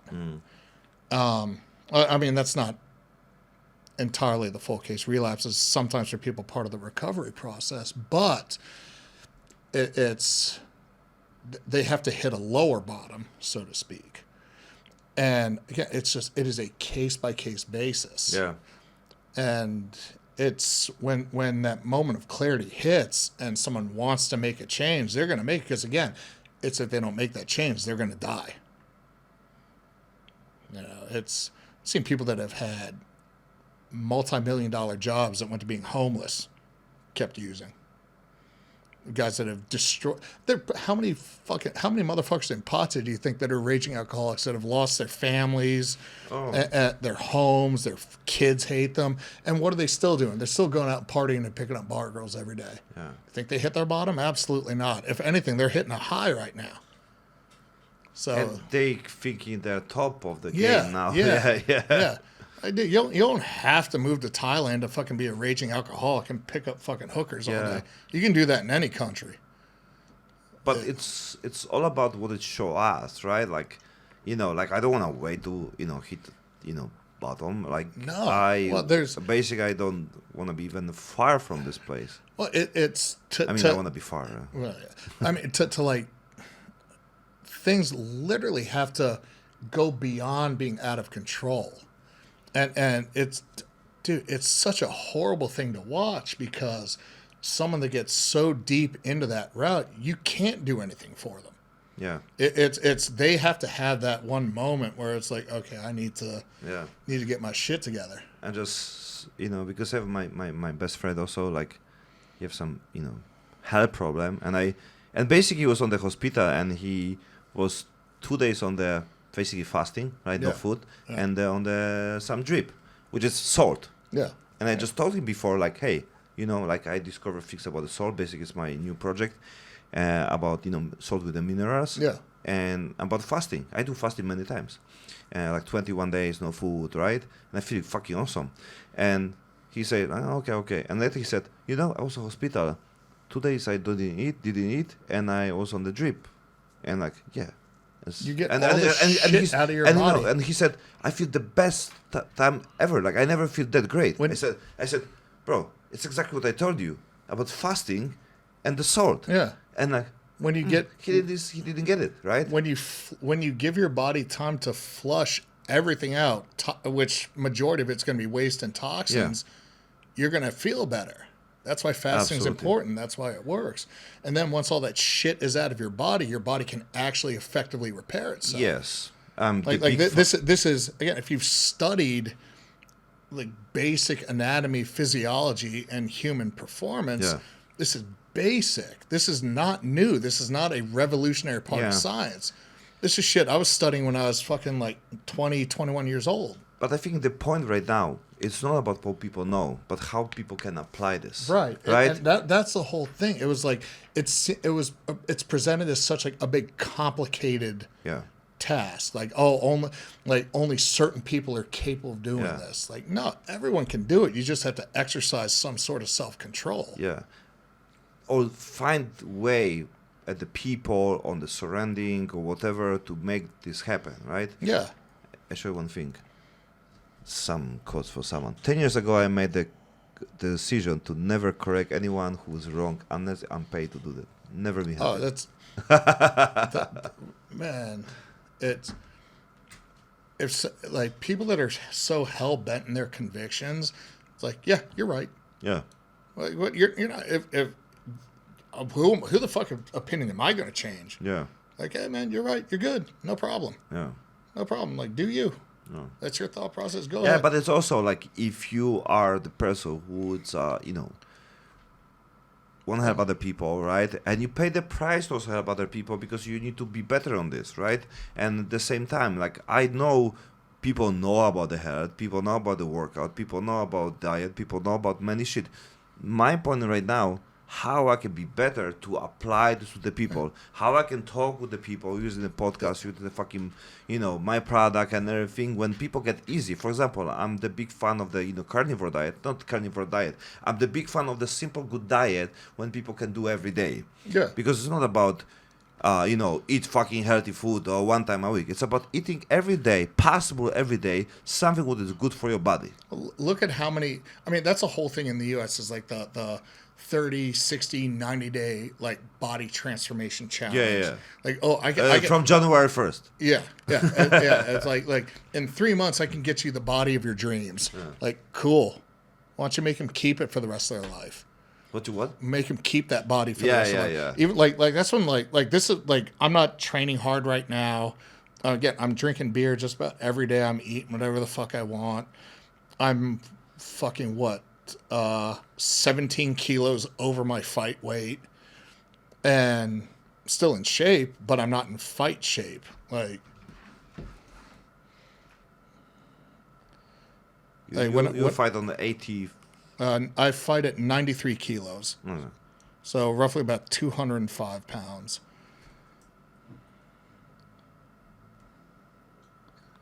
Like when I fight, dude, it is completely different. Like it is a completely different level. On MMA or BJJ? MMA. Jiu-Jitsu, I'll drop down to like 99 kilos. So this is when I weighed in. It's 93? I weighed in at 92.6 kilos. This is at weigh-ins. This one was the morning after I rehydrated, and I bounced up to 101 kilos. Oh, like Alex Pereira. You looks like Khalid Roshi. This was, I have not been this lean since I wrestled in college. And again, there are steps to doing it. I stayed that way for maybe 3-4 weeks after. And then I got back up to around 108. And now I'm maybe 109, 110. So how you feel like in general? Like you think you can your natural weight right now? This is it's quite where, different. You take a lot of shit. This is where this is where I should be walking around, because again my joints feel good. I'm strong. I'm still athletic. I can train 4 hours a day every day and feel fine. I'm not too sore. You know, outside of the mishap with tearing my knee again, I don't have any major injuries. So again, this is where I should be when I'm training. When I'm not training, and I mean when I say I'm not training, I'm not doing fuck all. I'll maybe go to the gym for an hour a day, 3-4 times a week. I will balloon up to 115, 120 kilos. Easy. 115. Yeah. Yeah. Yeah. But you do not count your martial arts training. I'm not training jiu-jitsu then. I'm not training jiu-jitsu. I'm not training boxing. I'm doing, yeah. Like when I say I'm not training, I am not doing a fucking thing.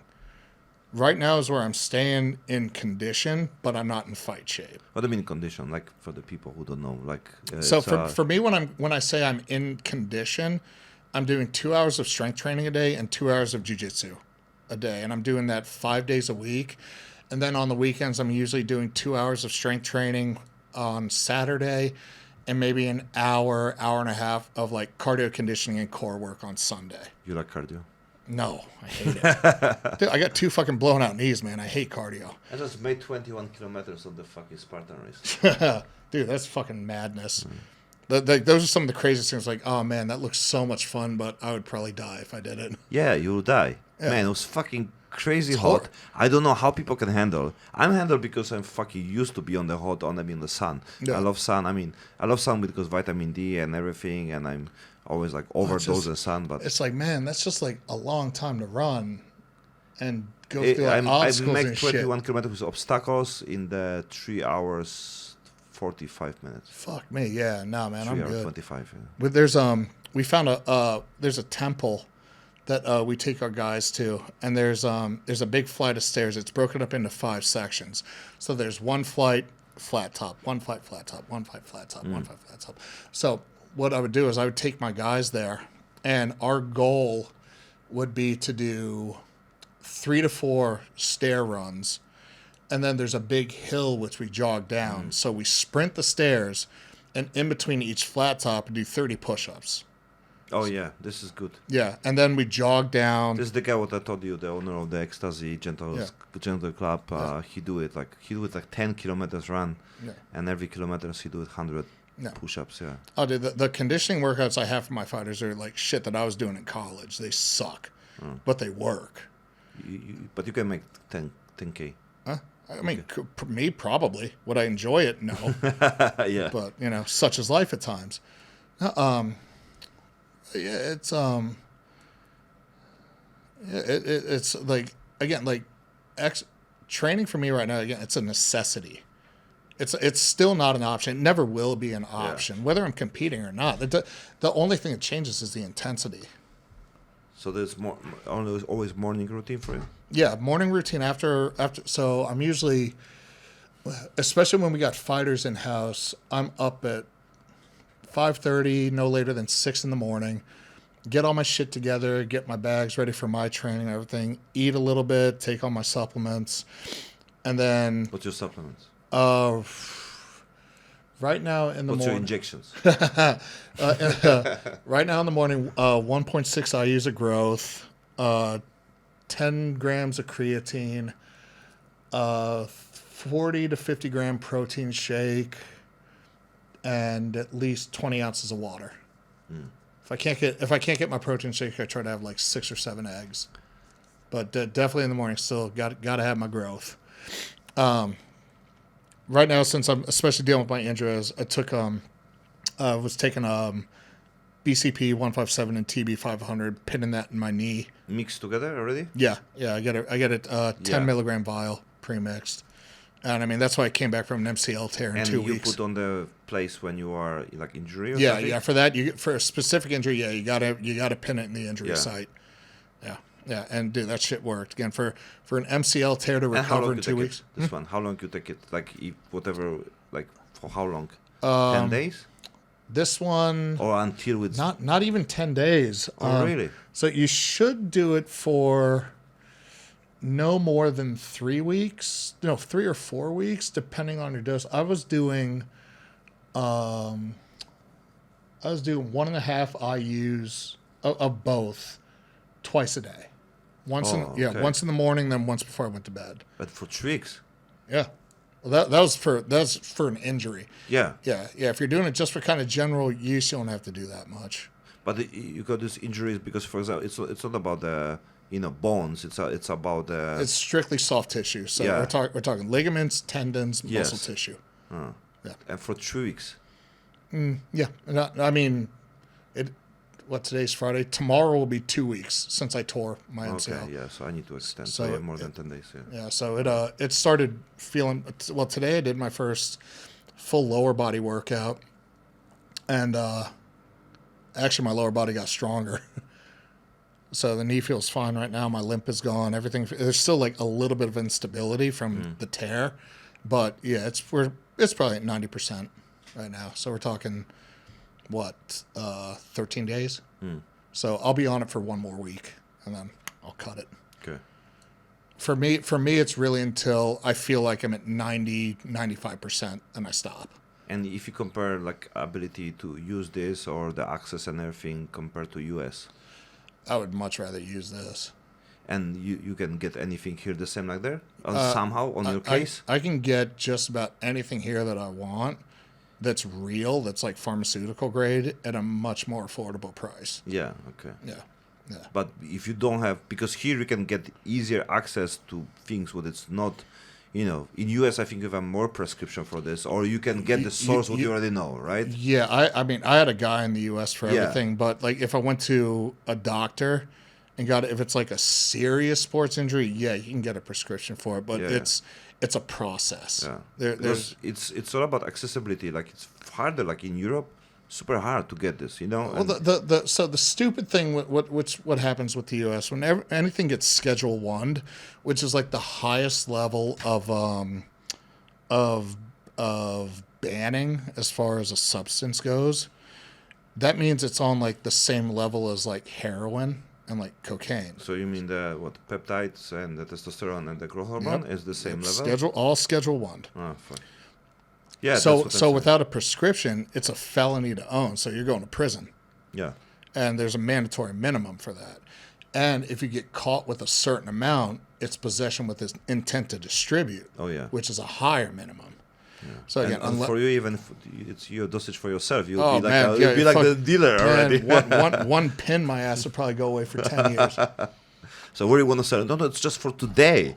Yeah. No, like it's for 10 people. Yeah, I don't know what to tell you, Judge. Yes.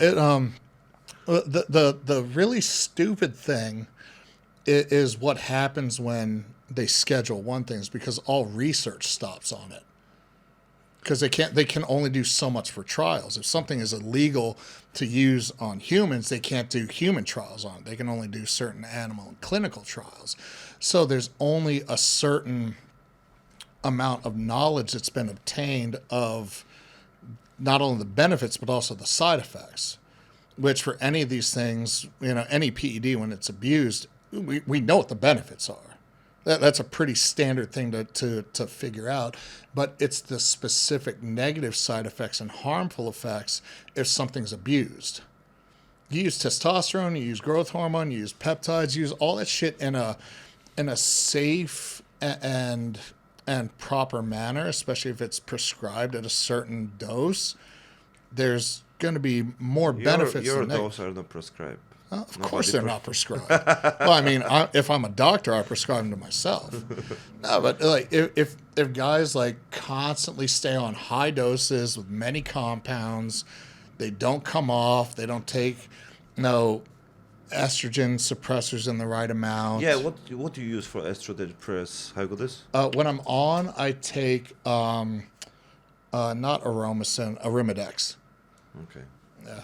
Aromacin, for me, I have to take a lot of it, which is not good for your body, because it also kills your sex drive. And the day that dies on me is the day I serve no real purpose in life. But Arimidex while you're on cycle is much better to use. It's much more effective.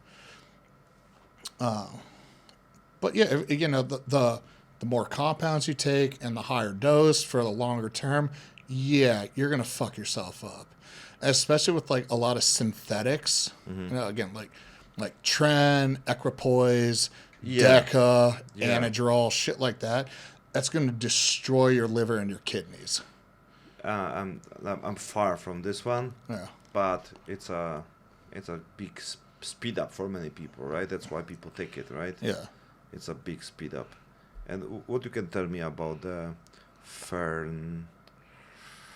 I tell you now. And they use this also for prostate cancer. Basically, I give to my father, and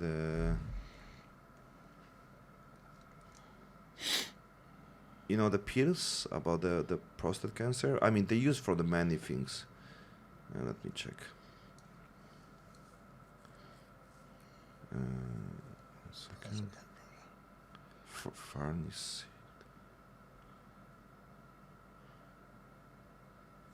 Is it Proviron? Might be Proviron. No. They call this finasteride. This one. Ah, yeah, the ben. Let me see what the other generic names are. Yeah, it's the from Biofarm.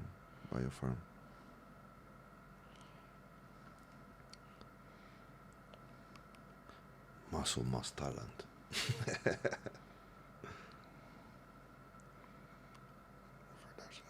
That treats BHP by blocking body production. Yeah. So the when there's overactive hormones that pretty much result in an enlarged prostate, this is a blocker that prevents the body from making the specific hormones. Also, can be also good for testosterone. Oh yeah, you know if you're doing a lot of synthetics, like again, Tren being one, Anadrol being one. D-ball, yeah, that would be something to consider. But you're a fighter. You are not bodybuilder. It doesn't matter. It doesn't fucking matter. Same thing, still the same thing. The biggest difference between like the bodybuilders that do that is other things they take, like insulin level. Insulin is a big one. They definitely take a lot more growth hormone, but also just what they eat. Now, this guy, we're talking like guys that eating like 10, 15,000 calories a day versus the average fighter, especially if he's in camp, is maybe eating 5 or 6 if he's lucky. Yeah. There are camps where I went through eating 2,000 calories a day. You're like Mike Musumeci, 7,000 calories on the pizza. That motherfucker. And then... yeah, and he's training like 6 hours a day too. Cheers. You do it like this. Where does this come from? It's respect to the house. Oh, nice. Yeah. It's like you're here, the house is here. Oh, nice. Yeah. We have in Poland, like, if you pour the drink, right, you need to be the last. Really? Yeah. That's if you do yourself first, it's like, what the fuck? That was a bunch of my friends that are Korean. They're real specific on, they pour everyone else's drink before they pour their own. Yeah, exactly. Yeah. All same shit. So similar. Yeah, see. And they do it with soju maybe because Korea. Yeah. Korean drink soju. Oh my god. They, two of my friends that, one of them beat me in Japan this year, and then I met his coach, who was like one of the best black belts in South Korea, let alone this part of the world. They all went out after competing. When I did the Asian Open this year, I was coming off of a really bad case of food poisoning. I actually got a stomach infection, bladder infection, and throat infection because I was throwing up for half a day straight. Like I couldn't keep water in me. I was throwing up so much. So I was on a bunch of antibiotics. My stomach was fucked. Like any food I tried to eat, I couldn't keep in me. And I dropped down to, I think I weighed in at like 102 kilos for this, just because I wasn't capable of eating. And I started feeling better about like 5 or 6 days before the tournament. I didn't want to withdraw. I didn't want to cut down because I literally would have had to drop 4 pounds to make the weight class below, but I didn't train for 2 weeks. I felt like I was like, fuck it. Let's go into this tournament. Let's just see what happens. Worst case, I get my ass beat and I get to spend a couple days in Japan, and ended up taking third. And had a really good semifinals match. I didn't get my guard passed. First tournament I've ever done where I never got my guard passed. But I got the guys from Six Blades Jiu-Jitsu is Shanji and Shanji Ribeiro affiliate. And, of course, I got Shanji Sweat from close guard into mount. You know, big guy that's a Shanji Ribeiro black belt doing a Shanji sweep. Never would see that coming in a million years. But, yeah, somehow I got out of his mount, got him into close guard, and then for I don't know how long, he just didn't pass my close guard. I thought Young's pressure was bad. This guy's was like 10 times worse. But like somehow he didn't pass my guard. And so I got their info afterwards, and they're like, hey, anytime you want to come to Korea, hit us up, because they were in Daegu. Like, come train with us, we'll take you around to all the gyms. And of course, like, do you drink soju? I'm like, of course I do. Like, oh, how much soju can you drink? I was like, I could probably put down like 5 or 6 bottles. But they do it the fresh one. Huh? They do it. It's different. It's not this type of soju. Yeah. It's like it's from the motherland. Yeah. And my no friend, taste, like vodka. Yeah. And my friend was like, he's like, dude, I have like 3 and I'm done. Like, you can put down 6. I'm like, well, I don't know about like your type of soju, but I could probably put down like 2 or 3 of that. Yeah. He was like, well, you got to come over here and find out now. So I'm like, oh well, looks like I got to go to Korea now. Yeah. And it's always, I mean, in the Philippines, they have also the one with the drink. They call this proof. Proof is like for example, you have 80% proof. Holy shit! But it's 40% alcohol. Oh, so yeah. So basically, I thought it's like, fuck, it's 80%, alcohol. Yeah. I was like, fuck, how I can drink this? And I realized it's 40% basically. It's like this, like proof, and even like sake. It's like pretty similar. This is like 12, right? Yeah. This is like around 12, like wine or something like this. Yeah, it's like pretty much rice wine. Yeah. It's from the rice? No, that's not. But it's like from similar. Potato. Sake is from potato. Rice. Sake can be from potato or rice. Rice, yeah. You contact with Nick. Yeah. Where are you? Yeah. We're good in time. You have some question to me. Okay, last question. So, hit me with as a 39 years old dude, was still strong because he take care of himself. What do you think you are able to do right now? Compete on the level when you still want to achieve, or build something around, or maybe the third answer, or build something connect with your ability to coach other people? Because from what I hear, you're a fucking smart dude, and I think people need more of the attention to the abilities of other people, helping individual, connect people, and maybe create new champions. You do want to be a champion maker? Yeah, my ultimate goal is it's a little bit of all of them, honestly, and I actually want to use an example from USA Wrestling right now. The Team USA had a guy who he was returning Olympic champion at 86 kilos for Team USA. And he didn't make. So he won the Olympics in Tokyo, but he didn't make the Olympic team in Paris because he got beat in the Olympic trials. So he didn't compete at the last Olympics. Moved up a weight class and made the world team for just this past couple weeks at 92 kilos. After he said he was going to retire. And he, in between this process, David Taylor took the head coaching job at Oklahoma State University, which is a legacy in NCAA wrestling, like one of the best teams in the entire country to go to. So came out of retirement and lost in the first round. It was just a bad draw. Well, not a bad draw. It was just a tough draw. He drew this Russian, Sajulayev, who is a 2-time Olympic champion, and I think he's a 3-time world champion, and lost. When you lose in the first round of the world trials, the guy that beats you has to make it to the semifinals for you to go into the redemption brackets. Mm-hmm. Sajulayev ended up winning worlds. David Taylor ended up getting 3rd in the world championships after taking a head coaching job and retiring. So now he's officially done. So that is kind of my ideal dream path to follow. am I ever really going to retire from competing? Probably not. I'm cutting back just because my body can't handle it. I still want to compete, but I want to focus on sharing what I know about jiu-jitsu to as many people as possible, with as many students as possible. On the side from that, I want to take guys that are serious about competing, that want to do more on the world level. The interesting thing I've noticed here about competing in Thailand is that people are very kind of content on winning locally.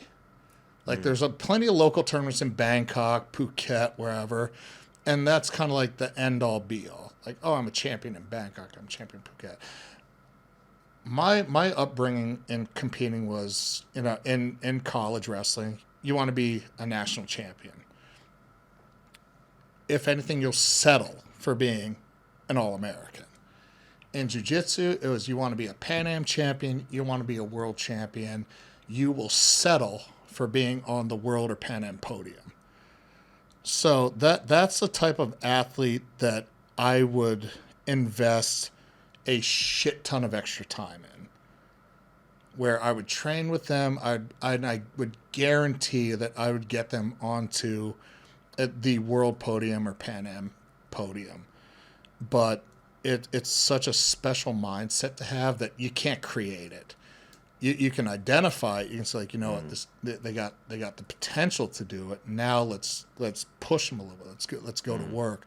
That is the type of talent or the place when they came from and the people. It's a mindset. It's an upbringing. It's a personality. To have that intrinsic drive to be something extra, to be beyond average, that is a tough thing to teach somebody. You got to have that in you, but you got to have someone to bring that out, and you got to have someone to really help you embrace it and take advantage of it. So that would be the type of athlete that I would look for to do extra work with. Mm-hmm. The other thing I would want to do is I want to develop guys that want to be coaches too. Oh. Which that is a whole nother project. I can be mentor coach. Whatever helps. It's all part of the game in the end. But training a fighter in the long run is a very simple process, especially if they are an actual dedicated athlete and a dedicated competitor. You just got to tell them what to do. They'll fucking do it. You don't have to sell them on a program. You don't have to sell them on a training schedule. You sit down, you have a heart-to-heart, you make that connection, and be like, look, you will get to where you want to be if you do what I fucking tell you to do. We got this. Yeah. And they'll be like, done. Let me, tell me when, tell me what, I got it. To build a coach is completely different because it's so much more frustrating. Because, again, you got to tell people, like, look, it's easy to teach technique. It's easy to teach what you're good at. It's like a repeat process. But, and this is what my coach told me before I got my black belt. He was like, you understand, you have to have an answer for every single question thrown your way. Doesn't matter what the question is. Doesn't matter who it comes from. You have to have an answer. And if you don't have an answer, you're fucked up. That's not easy. Especially nowadays with the accessibility to techniques and everything. Like, case in point, my student Sean from Taiwan one day, we're talking about a position, and he was talking about Z-guard. And I was like, what the fuck is Z-guard? And it was at a flashback to something Renzo Gracie said.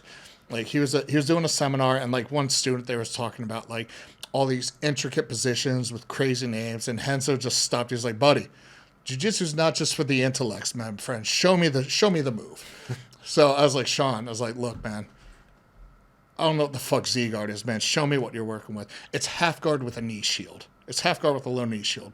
So I'm saying, like, Sean, you're asking me about half guard with low knee shield, which I know we've gone over before, and you're having the same question. It's like, yeah, coach, this is Z guard. We have gone over. So like, how many times I play half guard with a knee shield. I know we've done this. I've done this to you. And I was like, oh my God, like I don't know what these kids are talking about right now. So it's keeping up with the terminology and everything, and being able to like relate like old school into new school and shit. But what it comes down to is the foundation's still the same. Mm-hmm. So if you can articulate the foundation, then hey, it's no big deal. But the slang of the sport is what's creating like the challenge. But I think, you know, it's going to get to a point to where I'm not going to be physically able to train guys to make them champions. Mm-hmm. So the next step after that is creating coaches that can create champions. Yeah. And that's something I'm looking forward to. Especially like again, don't get me wrong, man, my body's falling apart. And before I know it, again, you know, it's like the same thing. It's like before I didn't think I would have to deal with injuries, and then, you know, holy shit, here we are. We got to deal with this now. So I know before I know it, I'm going to have to get everything fixed, and, you know, I won't be able to train the way I train now. So I was like, okay, now we got to invest even more time in teaching, building more programs to build up guys to be better coaches. Yeah. And the ultimate objective, whatever path I go through, is that anyone that chooses, and I emphasize that word chooses, to let me teach them, my overall objective is for them to be light years ahead of me in the long run. They're guys that are already learning shit the easy way that I learned the hard way. I'm like, yeah, this is perfect. Yeah. You're on such a better path right now because you're not doing the dumb shit that I did. So like in the worst case scenario, I don't want people to learn the hard way I learned. But sometimes it's... sometimes they have to. Sometimes it's still the best way. You know, it's like the kid that keeps trying to stick like the metal fork in the electrical outlet. You can only tell him no so many times. That's why like, hey, go. You go. did it? You did it? Surprisingly, no. Oh, I did it. Yeah, surprisingly I didn't. But I did it. We used the vacuum. Like I put the fucking scissors and like I didn't touch, but I put the vacuum with the scissors. Like, fuck. And the house blow up. You know? It's still one of those one-time lessons. Yeah. But... No, there's so many different processes, so many different avenues to go in this lifestyle, and it's all fun. It's a different aspect of learning, and the day I'm not willing to learn anymore is the day I quit, because I won't have any value in jiu-jitsu. You cannot quit because you never stop learning. Exactly, so. Exactly. Yeah, there's. So you make a trap, so you will never quit. Yeah. Every black belt I've met that has like 4, 5, 6 stripes, even they're like, oh, we still learn every day. And I'm like, holy shit, man, that's wild. That's now we'll be with the AI, we'll be with the BJJ with the Optimus, with the I still remember, I try to BJJ with my bullies. Yeah, I did a Carlson Gracie Jr. seminar here in Bangkok. I did a Carlson Gracie Jr. camp in Phuket, and I mean, even the basics that he showed, even his student Sergio Zimmerman Canuto, even the basics that they showed was so simple, and it's just like, wow, I don't know what the fuck I'm doing. And like, I love that. I absolutely love that feeling.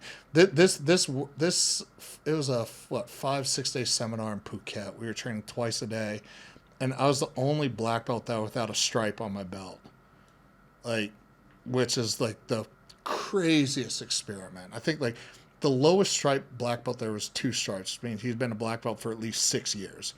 So he had still been a black belt for like probably close to half the time I've been training jiu-jitsu. Versus like they're 4 stripe black. Canuto's a 5 or 6 stripe black belt, which means he's been a black belt just about as long as I've been alive. And like that puts things in perspective. And it really, really emphasizes that you don't know shit about shit sometimes. And there's so much more to learn. There's so much more to refine. and it's such a fun thing. Like how many? Imagine going to work every day, and you realize I don't know what the fuck I'm doing. Why am I here? And you get in trouble for it, right? Versus you go to jiu-jitsu and you train with a guy that's been a black belt for as long as you've been training, and you're like, fuck. But it's the fun. Yeah, because it's still a proactive way to learn something. You don't get in trouble for it. That's some guy, amazing dude, Alan Watts, give the perspective and the metaphor about the life. I mean, like, we basically, every time, imagine, like, when we go sleep, we living the whole life in our dream. But basically, we know we eventually wake up. But imagine, like, if you do it, it's like for 100 years, and you forgot you are dreaming. So basically, now you don't know it's serious, but then you need to learn new things, because, you know, it's so excited to, you know, be alive if you don't know. Because if you know, you're already done. Yeah, you're done. You don't have nothing to learn, you know? It's the same shit. Like when you're the smartest person in the room, do you really belong in that room? Yeah, that's why you change the room. Yeah. You need to change the room. Yeah. You need to improve. Go to the place when you're nobody. This is the most exciting, never-ending process, like, in the world to me. Because any other martial art, you know, you get to the highest level and they call you master. Jiu-jitsu, like, you say the name out of respect, but any high-level black belt, like, there's no such thing as a master here. You can never master this art. This is the only martial art that evolves with time. It's like a Buddhist. They said it's you know, you connect with the other religion. Basically, they are adapt to the reality, adapt to the technology, adapt to the what's happened now. So it's not only about like, oh, because it was saying 5,000 years ago. No, they basically evolve. You know, If you don't change with time, you're useless. Yeah. Absolutely useless. That is the only reason why martial arts become ineffective. Yeah. They're stuck in their old school ways, which worked at a certain point in time. That's why every martial art was created. Yeah. Like any martial art at some point in time was the most effective method of fighting out there. The only thing that made them ineffective was they didn't evolve with time. Yeah. Look at wrestling. Wrestling is the oldest combat sport in the world, and it is going through another evolution right now, especially in the U.S. Jiu-jitsu is the next thing, especially no-gi. It's a really exciting time for the sport, and now I hope that enough outlets are made for people to actually do this for a full-time living and are able to actually like secure a good lifestyle for I it. think it is the part what we need to find a way, and I think in a more conversation every part when we discuss about this one, every part when we have people who talk about this kind of different possibilities, it makes things better. You know, so it's, you know, like any other thing, the more people that can come together and be proactive and promote the sport, you know, disregard what fucking gym you're from, disregard what rules set you like competing under, just make a general consensus for the sport. I mean, look at how many look at like minor league versus major league baseball. One feeds into the other. Look at arena football in the U.S. Look at Canadian football in North America. They feed into the NFL. Look at how many lower level soccer leagues, football leagues feed into all the international level sports. It's the way. We gotta create a path of success, especially for all these young kids that are foregoing other opportunities.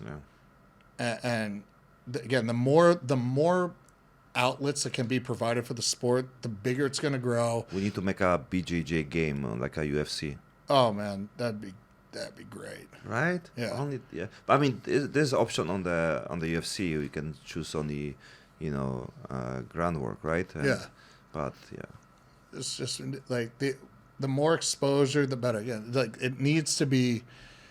It needs to be taken less seriously. It needs to be shown as entertainment. Yeah. Like let people. I mean, even look at like B Team. Like all the guys, as soon as they left Danaher, and started like actually like acting like themselves. Nicky Rod is one of the funniest motherfuckers now ever since he stopped being serious. Yeah. J-Rod, same deal. Nicky Ryan, same deal. Like now that he's like, oh yeah, I'm actually like a fucking nerd that likes to play Fortnite and break people's legs. Like, good. This is how you show Express other people yourself. opportunity. Yeah. Craig Jones making the Coakleys and just talking about fucking doing nose beers at Hakkasan after competing. Perfect. How many people can relate to that? Yeah. Craig Jones, if you're out there, by the way, I want to party with you. So Yeah. first Lady Boy will be on me, but the next one will be on you. Yeah. Figuratively and literally, because I'm going to make sure the Lady Boy actually does top you. Whether it's your first time or not, it's going to... I got someone perfectly in line. Her nickname is the Snake, by the way, so be ready, big guy. I make old teacher position 96. It's something special. She loves trend, by the way, so we're talking like we're gonna put a whole new meaning to the term cock strong in this. So we'll take some sponsor, maybe Kick wanna join, Steak wanna join. Casino and the gambling will be soon legal. I think it's legal now in Thailand. Soju, the opportunities are endless. Jägermeister from Germany, Oh, God. Soju from the Korea, Everywhere. Singa from Thailand, and Red Bull from Thailand. We're going full international with potential I mean, sponsorships. to be honest, like Thailand's quite active at BJJ, right? It's even connect with the martial arts in general. Well, Thailand has its own national team. Oh, really? Yeah.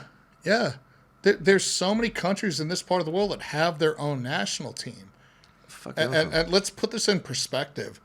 The U.S. doesn't have a national jiu-jitsu team. Wow. Know what other country doesn't have a national jiu-jitsu team? It rhymes with Brazil. No way. Like there is potential. There really is. And if countries in this part of the world can do it, fuck me, man. It can be done anywhere. Oh. And dude, the Thai national team, some of those kids there have fucked me up real bad because a lot of them started in judo. I got thrown on my fucking ass so hard one day, I didn't think I'd be able to fucking sit right for a month. Why didn't you choose the football when the school? I have no idea. You just want to fight? Because they all train. I don't quote me on this. I believe they train out of Rangsit University, but they also provide scholarship opportunities for the kids. So they're providing the pathway through jiu-jitsu to make a living and all that, but also to get an education.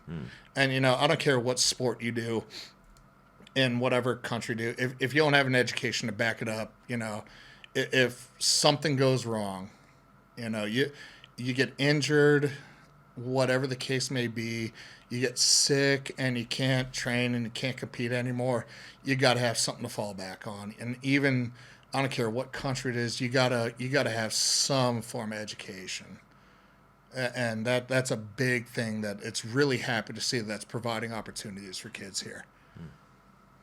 So they're doing a lot of good things with the sport here, and there's a lot of things that other countries can follow suit with. It's just fucking do it.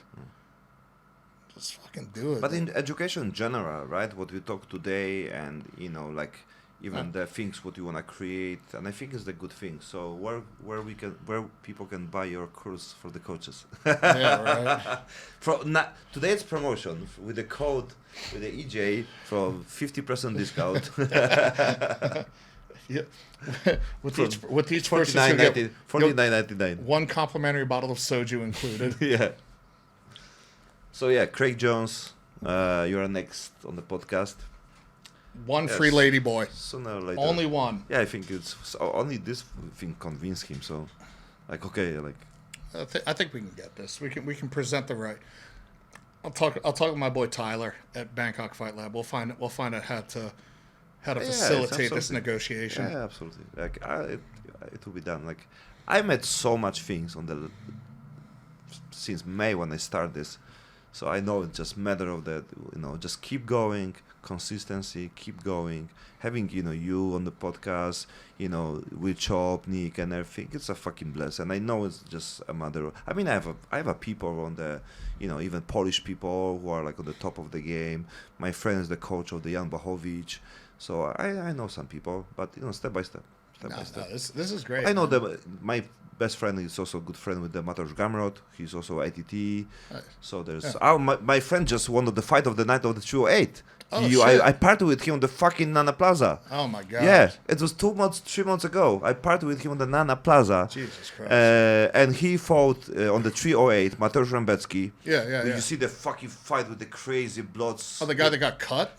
Yeah, with the the biggest fucking cheer on his arm. Yeah, that was the Polish nuts. guy won, Mateusz Rembecki, my friend. So it before was also crazy fight with the Ferreira, and he was was punishment for his fucking like ego attitude. Yeah, that was. But he was strong, and it was fight of the night of the 208. Yeah, fucking crazy. And it was great fight also. Like, what do you think about the UFC on the future? About the next fights, Stipe Miocic, and Jon Jones.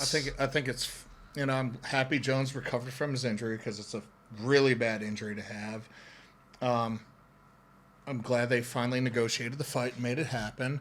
I'm excited for it. I mean, I'm picking Jones because he's fucking Jon Jones. You have a similar story, huh? No, I like Stipe again. He's a great fighter. He's a great champion. He had a great trilogy round with Cormier. But my one thing is that he's already talking about retirement, and it is a common pattern when fighters are starting to talk about retirement and their last fight that winning isn't a priority. Yeah, it's putting on a show. But it's not winning. Look at same shit with Ronda Rousey when she started talking about like taking time off, and she got kicked in the fucking neck. Again, I'm so happy they put this fight together. It's going to be. I hope it goes at least 4 rounds. I think if there's someone that could put Jones into deep water into 4 rounds. It's Stipe. I think his the one mistake I think when Stipe lost his last fight to Nagano was that I think he came into that fight way too light. Oh, you can see this. I think he weighed 235, 240 pounds. He normally comes in like 255. It was visible. Yeah, I mean, don't get me wrong. He looked great, but he looked like he was leaning towards being more of a light heavyweight than heavyweight. Yeah. How that affected him physically, I have no idea. But just from a spectator standpoint, he just looked way too light. Yeah. And I don't know the mindset of why they did it. I'm going to assume that they figured if he was lighter, he could be a little more agile and find his angles better against a bigger fighter. But against a guy like Nagano, you can't do that shit. It's got to be like pound for pound and almost like blow for blow type. But again, he has a good camp. He has good trainers. He's a smart fighter. And I hope to make the proper adjustments to make this a long fight. But it's fucking Jon Jones, man. Yeah. It's fucking Jon Jones. I'm curious to see what happens after this fight. Yeah, basically, even from today, they said if Poatan won the fight, because I think they're waiting when Alex will be fighting with the Tom Aspinall for the third belt, and I think if the Tom will win, the Jon Jones will not fight with the Tom. No, but I think with the Alex win, they will fight with the Jon Jones. That would be an amazing fight because even like with Pierre, he walks around at like 235 pounds. He's a fucking big ass dude. Yeah. Put things in perspective. I'm 235, 240. Yeah. I really would actually like to see Aspinall fight Jones. One, because they've been barking back and forth on social media so much. But Aspinall, in my opinion, is the one human being on God's green earth right now that could beat Jon Jones. Yes. That's why they will never fight. I watched, last week, I watched his highlights of all of his fights, and he's finished every single fight. Yeah. And not only does he look more impressive, but he had so many different types of finishes, whether it was like one-shot KOs, ground and pound, TKOs, submissions, and no, Aspinall reminds me of Frank Mir back in his prime, when Mir was just murking everybody. Back when, like, his jiu-jitsu was his base and his boxing was developing. Like, I feel like with Aspinall now, his boxing and striking is base, and now his ground game is evolving, which that's a problem. That's a problem for anybody. Yeah. And he's not a big heavyweight. He's what, like 245, 250? And He's quite fast. oh, he is incredibly fast for a guy his size. But he's a smart fighter too. He's really entertaining to watch. And if from a fan perspective, if that fight doesn't happen, there would be no other person I would prefer to see be the full all-out heavyweight champion than Aspinall. Yeah, there's nobody there. He's young, athletic. He's going to have a solid career in front of him. But if they can somehow make that fight happen, and that would Faster would happen with the Francis, but oh my god, like that. Yeah. Aspinall and Jones would easily be like fight of the year. No problem. Yeah. No matter who won or lost, that just the name of it would be fight of the year. Yeah. So I think if they really poked at Jon Jones and like kind of like got the thing like, oh, maybe you're not the best if you don't fight Aspinall, and just kind of like poke at his ego a little bit. Yeah, but it's still the things what is around the money, the business. The thing with Jones is that like he's matured so much now as an actual fighter, to where his attitude is like, why do I need to fight this guy? Yeah. Like versus when he was younger, it's like, oh, this guy's talking shit, I'll fucking kill him. More talk, more money, more seminars. But he's definitely grown up a little bit, which is pleasant to see. Like there was question. Just need to keep his ass away from fucking coke and alcohol. Yeah, there was question like to Jon Jones. Are you a bad guy trying to be a good guy? Yeah. Or, you're a good guy trying to be a bad guy? He was like, I think I'm a bad guy trying to be good. I mean, hey, at least he's honest. It's true for many people. It's true for many people. He's done some fucking dumb shit. That's coming from me. Fuck, man. From your neighborhood. Bro. Probably had the same lawyer. It was a pleasure. Oh, man, this was dope. Thank you, sir. Thank you so much. Keep in touch and buy his ebook. buy my ebook and drink soju.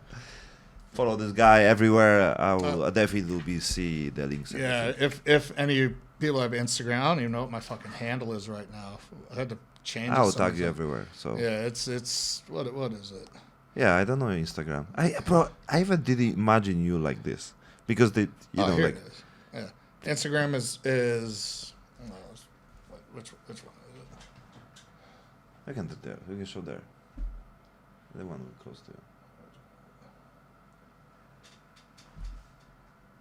Okay. On my face. Oh, okay. There we go. What will be link? You got it. Thank you so much, everyone. Keep in touch. Stay tuned.